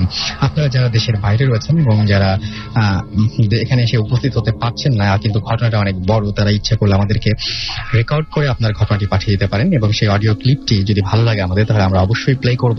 সেই জন্য এই একই ইমেল অ্যাড্রেস আপনাদেরকে ফলো করতে হবে, এবং সেটি হচ্ছে bhutfm@radiofurti.fm। আমি দেখতে পাচ্ছি রাইসা ক্যান্টনমেন্ট থেকে বলেছেন যে স্টোরিগুলো অনেক ইন্টারেস্টিং লাগছে, এবং তিনি বলছেন যে আজকে রাত্রেবেলায় ঘুমাতে ভয় পাচ্ছেন। আমি তো সবসময় বলি যে ভালো পুরো ক্রেডিটটাই আমাদের গেস্টদের, যারা এখানে আসেন এবং যারা আপনাদের ঘটনা শোনান। মিরপুর রুমু থেকে লিখেছেন যে আচ্ছা রুম নিয়ে কথা আচ্ছা ওয়াশরুম নিয়ে কথা না বললেই হয় না। না, অবশ্যই ওয়াশরুম নিয়ে কথা না বললে কি চলে? সবচাইতে মানে ভয়ঙ্কর বাসার কাছে আমার কাছে সবচেয়ে বেশি ভয়ঙ্কর লাগে কিন্তু আয়না। আয়না একটা অন্য রকমের পৃথিবী মনে হয় আমার কাছে, একটা আলাদা ওয়ার্ল্ড। আসলে আয়নার ভেতরে আমি যেটা দেখছি সেটা তো উল্টা দেখছি, ওইটা কোন ওয়ার্ল্ড, কি দৃশ্য। মানে আয়না নিয়েও কিন্তু অনেক অদ্ভুত অদ্ভুত ঘটনা রয়েছে। আপনারা বিভিন্ন মানে হরর ফিল্মেও দেখবেন যে সাধারণত দেখা যায় যে অনেক সময় সাজেস্ট করে যে ঘরের সবগুলো আয়না আপনাকে ভেঙে ফেলতে হবে, এরকম ধরনের কিছু ঘটনা কিন্তু ঘটে। সো আয়নাটাও আমার কাছে খুব অদ্ভুত একটা জিনিস লাগে, বিশেষ করে রাতের বেলায় আয়নাটা একদম পুরোপুরি অন্যরকম হয়ে ওঠে। আয়নার সামনে দাঁড়াতেও কিন্তু বেশ ভয় পেতে হয়। তো আপনি অনেক রাতে হঠাৎ করে ঘুম ভেঙে উঠে আয়নার সামনে দাঁড়িয়ে থাকতে পারলে দেখতেই পারেন হয়তো অনেক মানে উদ্ভট কিছু আপনার চোখে পড়তেই পারে, সেটা হতেই পারে। যাই হোক, যারা এখন আমাদের SMS করতে চান তারা SMS করুন, লিখে ফেলুন SHOUT শাউট স্পেস আপনার নাম স্পেস আপনার মেসেজ, পাঠিয়ে দিন 9840 নাম্বারে। আমাদের ইমেল অ্যাড্রেস কিন্তু একটাই, bhutfm@radiofurti.fm। সেটা আপনি পৃথিবীর যে কোনো জায়গা থেকে পাঠান না কেন, সেটা গানা হোক আর বাংলাদেশ হোক, সব জায়গা থেকে আপনি এই অ্যাড্রেসে আমাদের পাঠাতে পারবেন। চলুন আমরা পরবর্তী ঘটনায় যাই। সঙ্গে রয়েছেন আমাদের আরো একজন লিসেনার। আপনার নামটা বলবেন এবং আপনি কোথা থেকে? আমি ইঞ্জিনিয়ার রাজু, জিগাতলা থেকে, আমিন এন্টারপ্রাইজ। আমার দেশের বাড়ি গোপালগঞ্জের মুর্শিদপুর থানা। তো আমি আমার এলাকার কিছু একটা গল্প বলতে যাচ্ছি। সেটা হচ্ছে যে ওইখানে আমাদের এলাকাতে একটা দিঘি আছে, যেটা নাম হচ্ছে ভাইমারা দিঘি বলে। দিঘিটার মূল থিমটা যেরকম যে রাতের বেলাতে দিঘিতে নৌকা বাইচ হয়, এবং দিঘির চারপাশে অনেক লোকজন থাকে যারা হচ্ছে ঢোল মানে প্লেট নিয়ে বসে থাকে। এরকমই একটা লোক যে রাতের বেলা উনি এই মসজিদে যাচ্ছিল, মানে তাহাজ্জুদ পড়ে চিন্তা করে যাচ্ছিল, তো পুকুরের পাড় দিয়ে যেতে। আচ্ছা, তো কুয়াশা টাইপের এরকম একটা রাত ছিল যে উনি যাওয়ার পথে হঠাৎ করে খেয়াল হলো যে পুকুরের ভিতরে কিছু একটা ঘুরতেছে। ওনার উপস্থিতিতে জিনিসগুলো সব বন্ধ হয়ে গেল। তো উনি যখন নামাজ পড়ে ফিরতে ছিল, মানে ফজরের নামাজ পড়ে যখন ফিরতেছিল, তখন কিন্তু একটু অন্ধকার থাকে, ফজরের নামাজ শেষ হলো। তো তখন দেখতেছে যে ওনার পায়ের কাছে একটা কাঁসার প্লেট পড়ে আছে। আচ্ছা, তো উনি চিন্তা করতেছে উনি কি প্লেটটা নিবে নাকি রেখে যাবে। তো উনি অ্যাটলিস্ট প্লেট নিয়ে আসে বাড়িতে। নিয়ে আসার পরে এটা সঙ্গে 2 দিন পরে উনি দেখতেছেন, স্বপ্ন দেখতেছে যে ওই প্লেটটা যদি উনি ফেরত না দেয় তাহলে ওনাকে মেরে ফেলা হবে।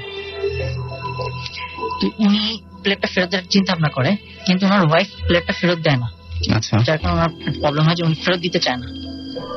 তো ওই প্লেটটা ফেরত না দেওয়ার কারণে ওই উনি যখন নামাজ পড়তে যাচ্ছে তখন দেখেছে কয়েকজন লোক ওনার পিছনে দাঁড়ানো, মানে ফজর নামাজ পড়ে তাহাজ্জুদ পড়ে ফজর পড়ে, তো ওই অবস্থায় কয়েকজন পিছনের লোক দাঁড়ানো, এবং যারা ওনাকে বলতেছে পিছন থেকেই প্লেটটা ফেরত দাও, আমাদের লাগবে, প্লেটটা ফেরত দাও। তুমি যখন পিছন ফিরছে তখন ওনার পিছনে কোনো লোক নেই।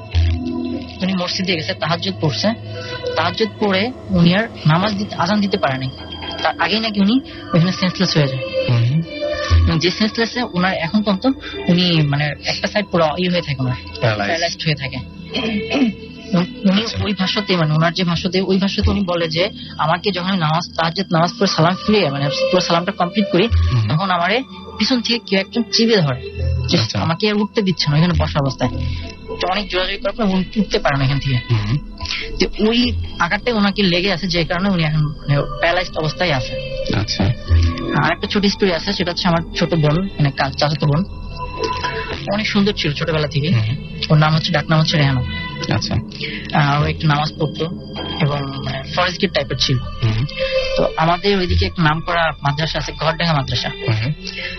তো ও কোন এক শখ বসে ওই মাদ্রাসাটা দেখতে যায় একদিন, মানে আমাদের ওই চাচাতো ভাই কয়েকজন মাদ্রাসাতে পড়ায়, তাদের ওর সাথে খুব ইচ্ছা যে ও আল্লাহ করে যে মাদ্রাসা দেখবে।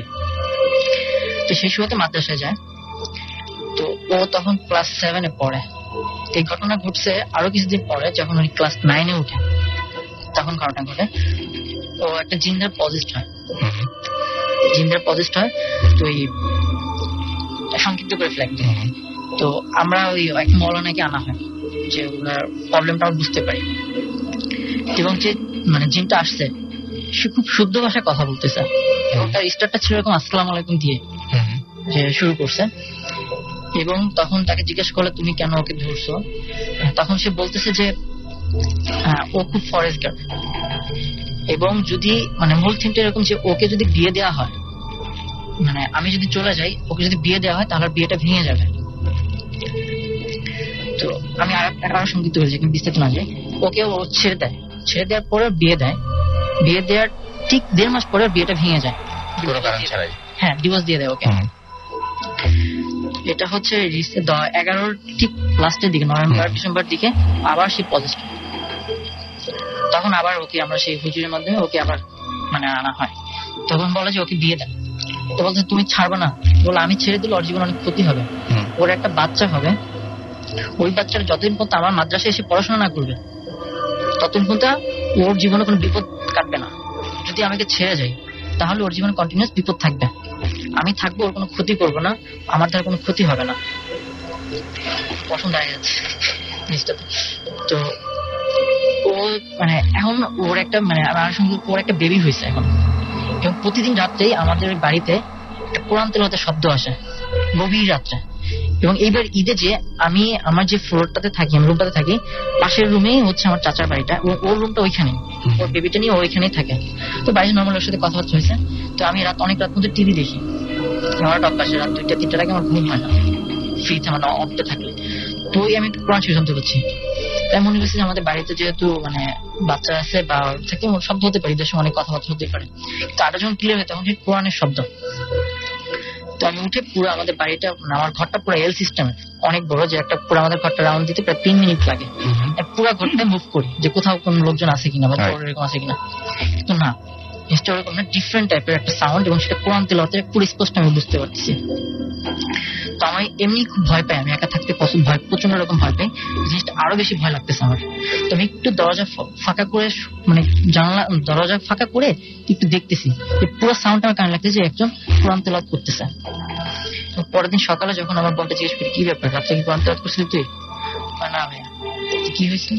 বলছে ওই যে ও জন্মগ্রহণ করার পর থেকেই ওই মানে যে আমাকে জিনটা প্রতিদিন রাত্রে এসে কোরআন তেলাওয়াত করে। এবং তখন সে পুরো ডিটেল বলে যে ও যতদিন পর্যন্ত মাদ্রাসা না যাবে তখন পর্যন্ত ওকে দেখাশোনা করবে। আপনি নিজের কানে শুনেছেন এটা। ওকে, থ্যাংক ইউ সো মাচ আপনাকে। আমরা পরবর্তী ঘটনায় যাবো। আমাদের সঙ্গে আরো একজন গেস্ট রয়েছেন, ত্রিনা আমাদের SMS করেছেন এর মাঝখানে, এবং তিনি কলাবাগান থেকে SMS করেছেন। আমাদেরকে SMS করেছেন দেখতে পাচ্ছি পাপিয়া, এছাড়া আমাদেরকে তুষার গাজীপুর থেকে SMS করেছেন, প্রিরম ময়মনসিং থেকে আমাদের SMS করেছেন, আমাদেরকে স্বর্ণ SMS করেছেন, আমাদেরকে SMS করেছেন অপূর্ব চট্টগ্রাম থেকে। আমরা শেষ ঘটনায় যাচ্ছি। আমাদের সঙ্গে জড়িত রয়েছেন, আপনার নামটা বলবেন, কোথা থেকে এসেছেন?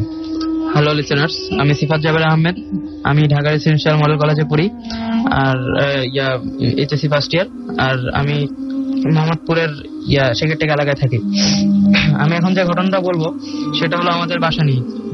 আমরা আমাদের বাসায় নিজেদের বাড়ি, আমরা সেখানে 2000 সালের দিকে আর কি উঠি।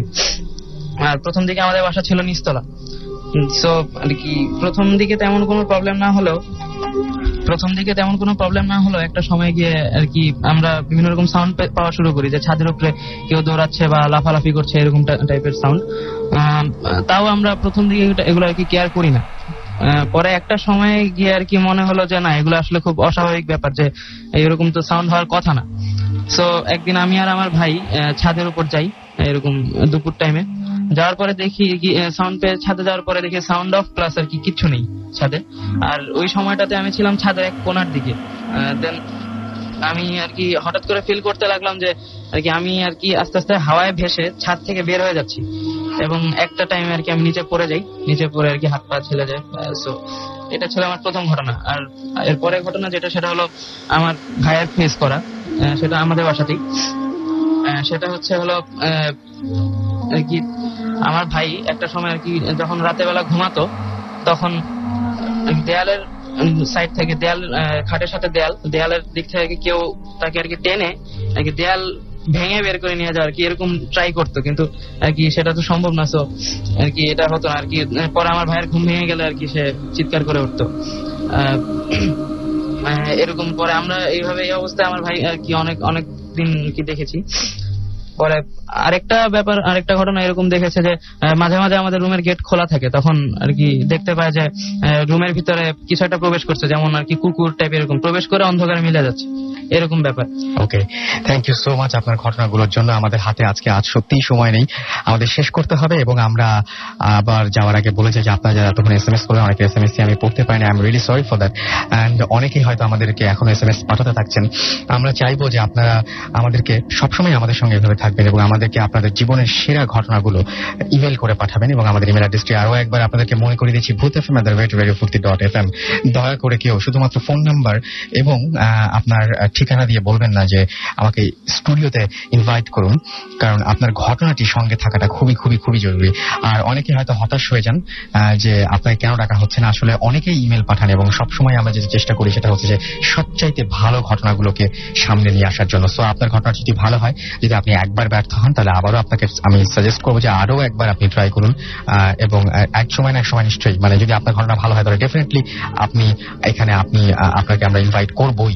সো এটা নিয়ে একেবারেই চিন্তার কোনো কারণ নেই। যারা আসে তারা আপনাদেরকে আরো ভালো বলতে পারবেন কিভাবে আসেন। যাই হোক, আমরা চলে যাচ্ছি আজকের মতো এখানেই শেষ করতে চাচ্ছি এবং আমরা চাইবো যে একটা সুন্দর উইক আপনারা কাটান।